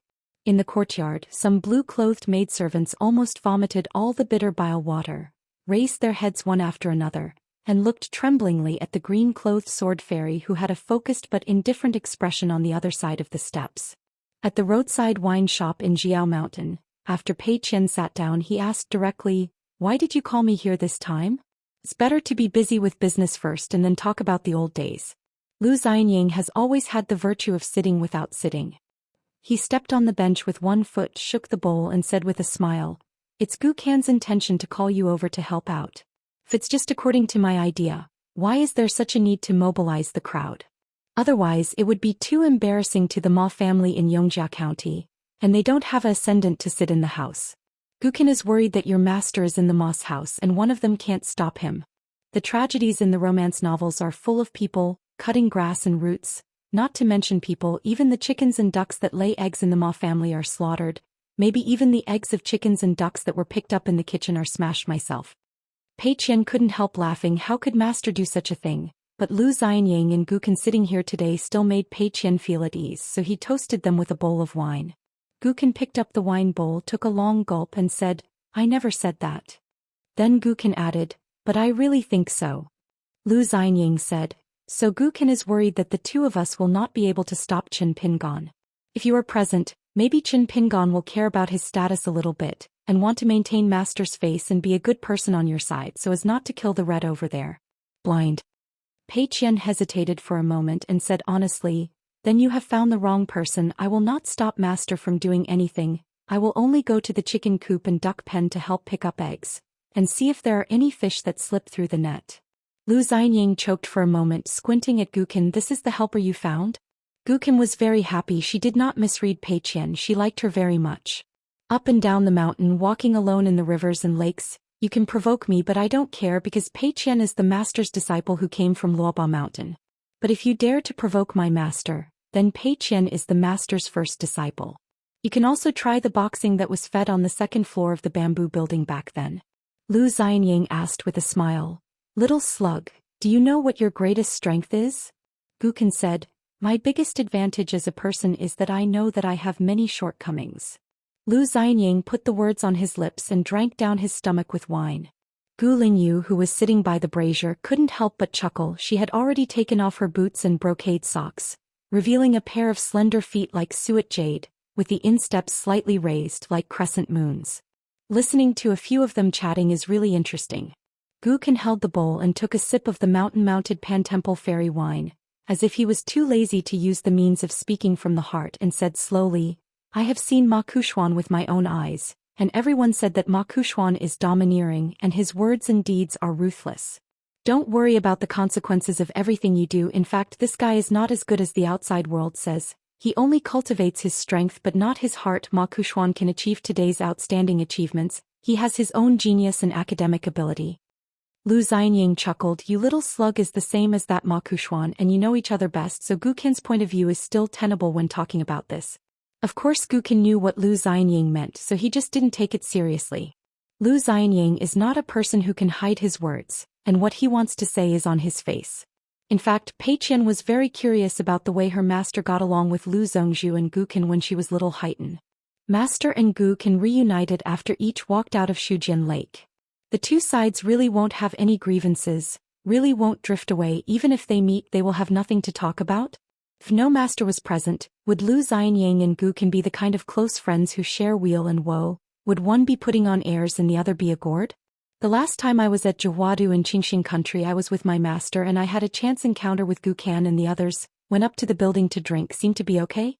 This time I saw Lu Xianying drinking at the same table with Gukan. It seems to be okay."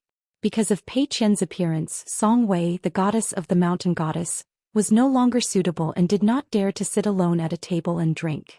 Instead, she took the initiative to resume her status as the shopkeeper, and stood at the counter waiting for the guests to refill their drinks. Song Wei is not stupid, the two men and one woman, since the person waiting here is the great master Pei Qian, and Pei Qian's attitude even a bit like a junior ceremony, then they must not be ordinary monks, especially when the young man in Confucian shirts, when he mentioned Ma Kuxuan, his expression was as indifferent as if he casually mentioned a chi practitioner on the mountain. As a local mountain god, Song Wei often walked around the market. The young man in Confucian shirts spoke carefully while carefully observing the eyes and expressions of the tall man at the same table and the female cultivator by the brazier, trying to deduce more conclusions from the subtle changes. But the results made Song Wei even more frightened. With the name Kuxuan, they are like drinking fresh water. Gukin continued, "Ma Kuxuan once deliberately provoked Credit Yu, Chunqing and Su Bai, one of the 10 young people in the world, and 2 of them were among the 10 candidates. This is a kind of temptation by Ma Kuxuan. Ma Kuxuan wants to use this to determine Chen Pingan's strength, where the upper limit and lower limit are roughly, and Ma Kuxuan wants to figure it out and finally come to a general conclusion that can make him feel confident." Lu Xianying rubbed his chin. "You idiot from Xinghua Lane, why don't you just come to me, a fellow villager, to have a discussion?" Gukin laughed and said, "Don't talk about the number of people in the world. You didn't even make the list of the top 10 young people in Aquarius Island. Why are you looking for?" Lu Xianying said angrily, "If I am not just 41 years old and missed the age required by this list, otherwise I would not be there? Can't the surname be Lu at the top of the list?" Gukin said, "Don't rush me if you have the ability. The person who made up this list is Tianwan from Jiu Peak in Xinjiang. You can talk to her." Zhou Zi, who had ulterior motives at the beginning, selected several young people in the world and 10 candidates. Because there are 11 people in each of the 2 lists, there are a total of 22 people on the list. Ning Yao, Fei Ran and Chao Xiai are all among the 10 young people. The last hidden official of the Great Wall of Sword Qi is the bottom one. At that time the list did not give Qin Pingan's name, but only introduced the realm of the young hermit official, the sword cultivator of the nascent soul realm, and the warrior of the mountaintop realm.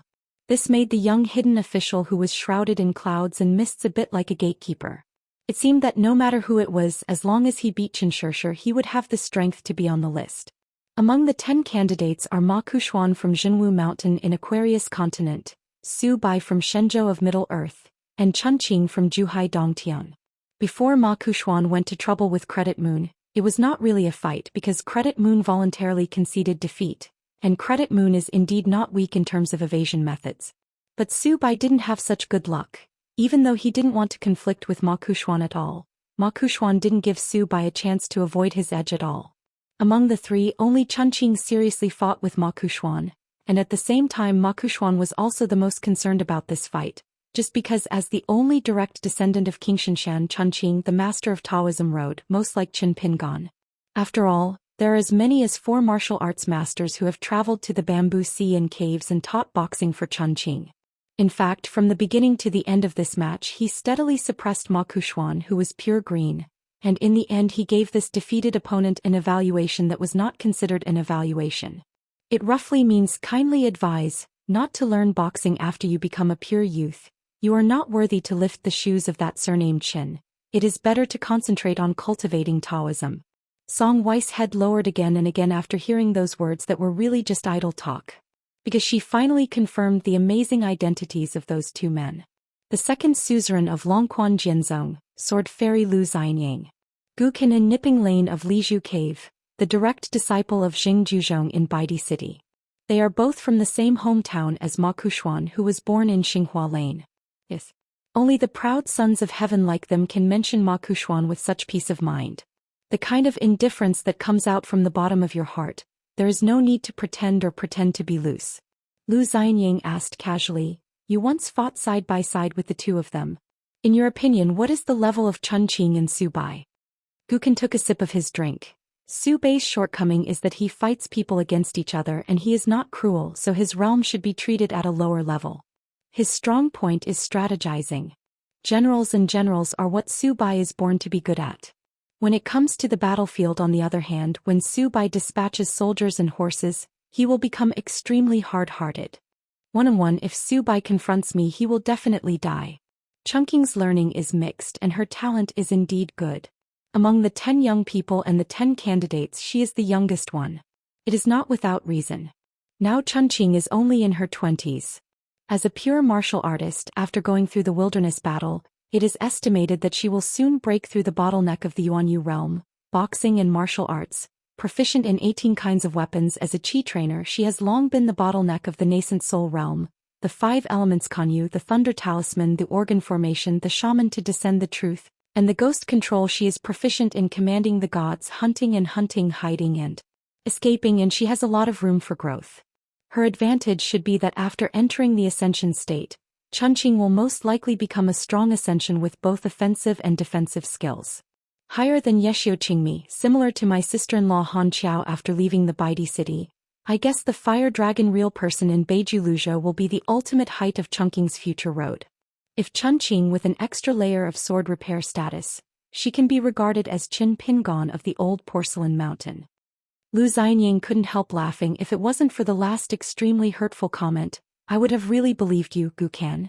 The implication of the little slug is that Chunqing does look a lot like Qin Pingan, but after all, compared to the authentic work, she is just a poorly made imitation porcelain which is placed in the hometown of the few of them. Can only be smashed and thrown into the old porcelain mountain. When Qin Ping asked about the sword at Jingyang Mountain, Ma Kuxuan was actually watching from nearby. Yu Shiwu even said that this was Ma Kuxuan's only chance. Later, when the news of Qin Ping's engraving on the city wall reached Haoran, Ma Kuxuan was even more uncertain about the depth. Lu Xianyang asked curiously, did you place chess pieces in Ma Mansion, Yongjia County? Idle is idle, you have to find something to do. Guqin nodded and said, I was worried about scaring the snake, so I didn't dare to install too many nails.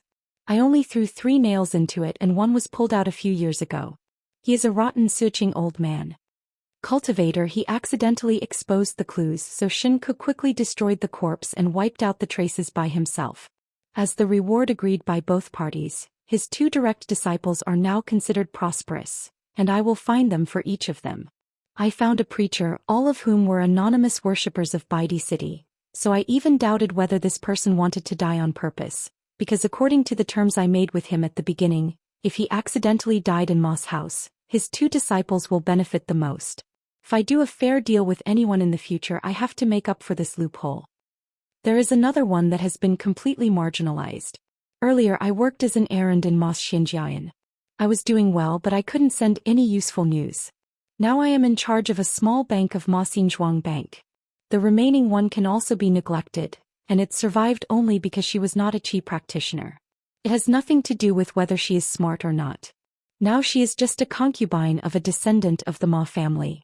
It is said to be a concubine, but she can't even get in through the side door of Ma's family, so she can only be kept outside blowing pillows and talking nonsense, but in a few years she will grow old and lose favor. It's even more useless. When Gukin said this, he shook his head and said, even if the nails are hidden deep, they are still there. With the foundation of the Ma family's great business, stepping on these few nails thrown on the ground will not hurt your feet. After all, it's too stupid for me not to be watching in person. At the counter, Song Wei was terrified and his face turned pale. You gods, you speak from your heart. Now she has to worry about whether she will also end up being destroyed. Drinking wine from my shop, but you want to give me a bowl of rice with a severed head? You are too bullying. Consciously or not, Pei Qian glanced at the goddess of the mountain. The state of mind of the gods of the mountains and rivers in the world is actually quite boring and relatively the same. Most of them are shrines and statues of golden statues surrounded by incense. Degree. As for the town gods at all levels, probably because of the incompatibility of yin and yang and the different paths of darkness, even a county town with the lowest rank, even Pei Qian can't really see what's going on inside. Lu Xianying was disappointed when he heard Gukan's plan and complained, "That's it?" Gukan sneered, "Otherwise. How simple do you think it is to place chess pieces, train dead soldiers and guard against spies becoming traitors?" Lu Xianying said unhappily, "I thought that the nail you threw in could have a chair in the Ma's ancestral hall." Gukan said, "Why don't you say that Ma Yan and Qin Zheng are the nails I planted beside Ma Kushuan?" Lu Xianying's eyes lit up and he didn't feel pain in his back while sitting and talking. "Gukan, chatting with me, you've opened up your mind. I think this method is really good and feasible. You will work hard in this general direction in the future." Gukan spit directly towards Lu Xianying. Lu Xianying tilted his head to dodge. Instead of being angry, he quickly finished a bowl of wine, lifted the empty bowl and continued to provoke Gukan. "Good hidden weapon, come again, see if I can. It's a bit disgusting to fill up a big bowl, it's full, and then drink it up with your head up, Miss Gu?" Pei Qian grinned. Gu Lingyu, who was sitting alone by the brazier, suffocated and suffocated, but still couldn't hold back and burst out laughing. "As long as my son has no objections, of course I don't mind." Gukan sarcastically said, "The gang of Ma's children are all sloppy wine bags and rice bags. They don't even have the qualifications to be pawns. They just focus on practicing swords, Mr. Lu. You can figure it out yourself and let none of me be in the vase." "What about the people in the continent?" Lu Xianying said straightforwardly. "Remind you to talk to me well. This kind of shady business, if I'm not in a good mood, he'll leak it to Qin Pingon." Gukan was afraid of Qin Pingon and Qin Pingon was afraid of himself. This is called tofu with brine, one thing for one thing. I, Uncle Lu, have no reason to compete with a little slug. It's 2 realms behind. Lu Xianying stood up and lazily said, "I've finished the wine, it's time to get down to business." Gukan didn't get up and frowned. "Where are you going? What are you doing?" Lu Xianying rolled his eyes and said, "You talk the most nonsense, old habits, learn more from Qin Pingon, just follow Uncle Liu's to eat and drink." Gukan shook her head and said, "If you don't speak clearly, I'll stay here anyway." "Damn, I made a mistake. Qin Pingon didn't dare to say anything on your side. What should I do? Previously in Luapa Mountain, I kindly wanted to go to Tongyi's house to help and listen to what he said, so why not just teach me that I am too idle, a fairy?" Lu Xianying's momentum changed completely and he said calmly, "You 3 will go to the city god's temple in the capital and I will go to the Yushuan Kingdom Palace." Pei Qian had already stood up, holding a green bamboo stick and asked, "Sect Master Lu, I want to go to the Qin Tianjian alone." Lu Xianying thought for a while, nodded and said, "Of course, remember to change your appearance. If you really want to do it, don't hesitate. If anything happens, I will help you with your master." When Gukin stood up, Gu Lingyue, whose real name was Zi Wuming, immediately put on her socks and shoes and followed her to her feet. Lu Xianying glanced at the goddess of mountain god, smiled and said, "How do you say it?" Song Wei gritted his teeth. "The wine shop is closed today and there are no customers." Lu Xianying asked, "What if Changshan god asks you personally?" Song Wei was silent. "I really dare not make any guarantees. After all, she is a small mountain who depends on others, and Jiao Mountain is under the direct jurisdiction of Lujiao Mountain." Lu Xianying said with a smile, "If this happens, then you should tell the truth. Remember to send a message to Chong Feng Han at the end, who dares to wear small shoes for you in Lujiao Mountain. A line of peaks in Yangshan." Lu Xianying put on the hat and didn't hurry on his way. After a little thought, he said slowly, "Slight changes. Gukin will go to the Imperial Palace, Pei Qian will go to the City God's Temple in the capital, and Gu Lingyan will go to the Qin Tianjian. I will work harder and walk a long way." Gukin said, "You are not suitable, let me replace you." Lu Xianying stretched out his hand to hold Gukan's head, looked ahead and said with a bright smile, "There is no such reason, the three of us, you are the youngest." Gukin stretched out her hand to pat Lu Xianying's hand, but didn't say anything. She agreed to Lu Xianying's proposal. The wine flag was slanted, it was still raining heavily outside and the road was muddy. Lu Xianying said softly, "Gukin, my friend has a lot of problems but I'm still a friend. But I have one thing with Qin Pingon, it's very different. I only persuade my friends once and forget it if I don't listen. Have you always wanted to ask me, what would I do if I went to Shujian Lake first? Tell you the truth, I will persuade you to stop.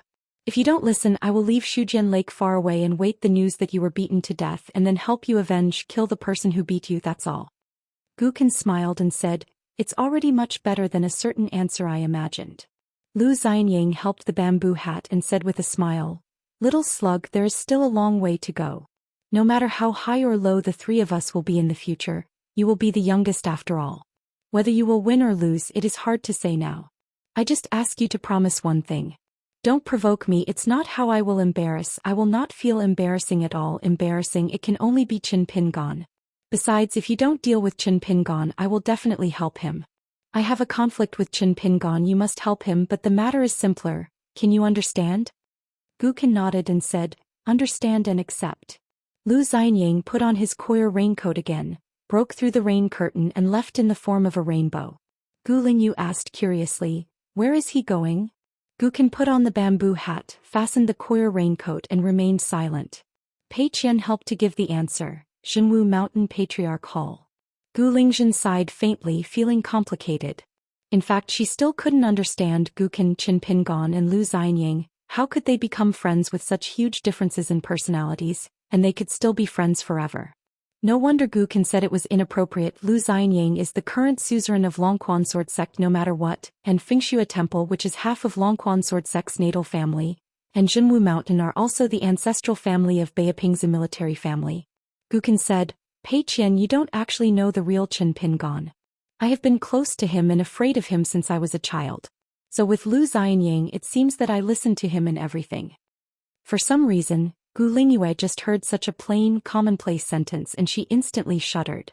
It is even far more uncomfortable than drinking at the same table with the young hermit, making the meridian dream of one of the wild 10-day dry monks more uncomfortable.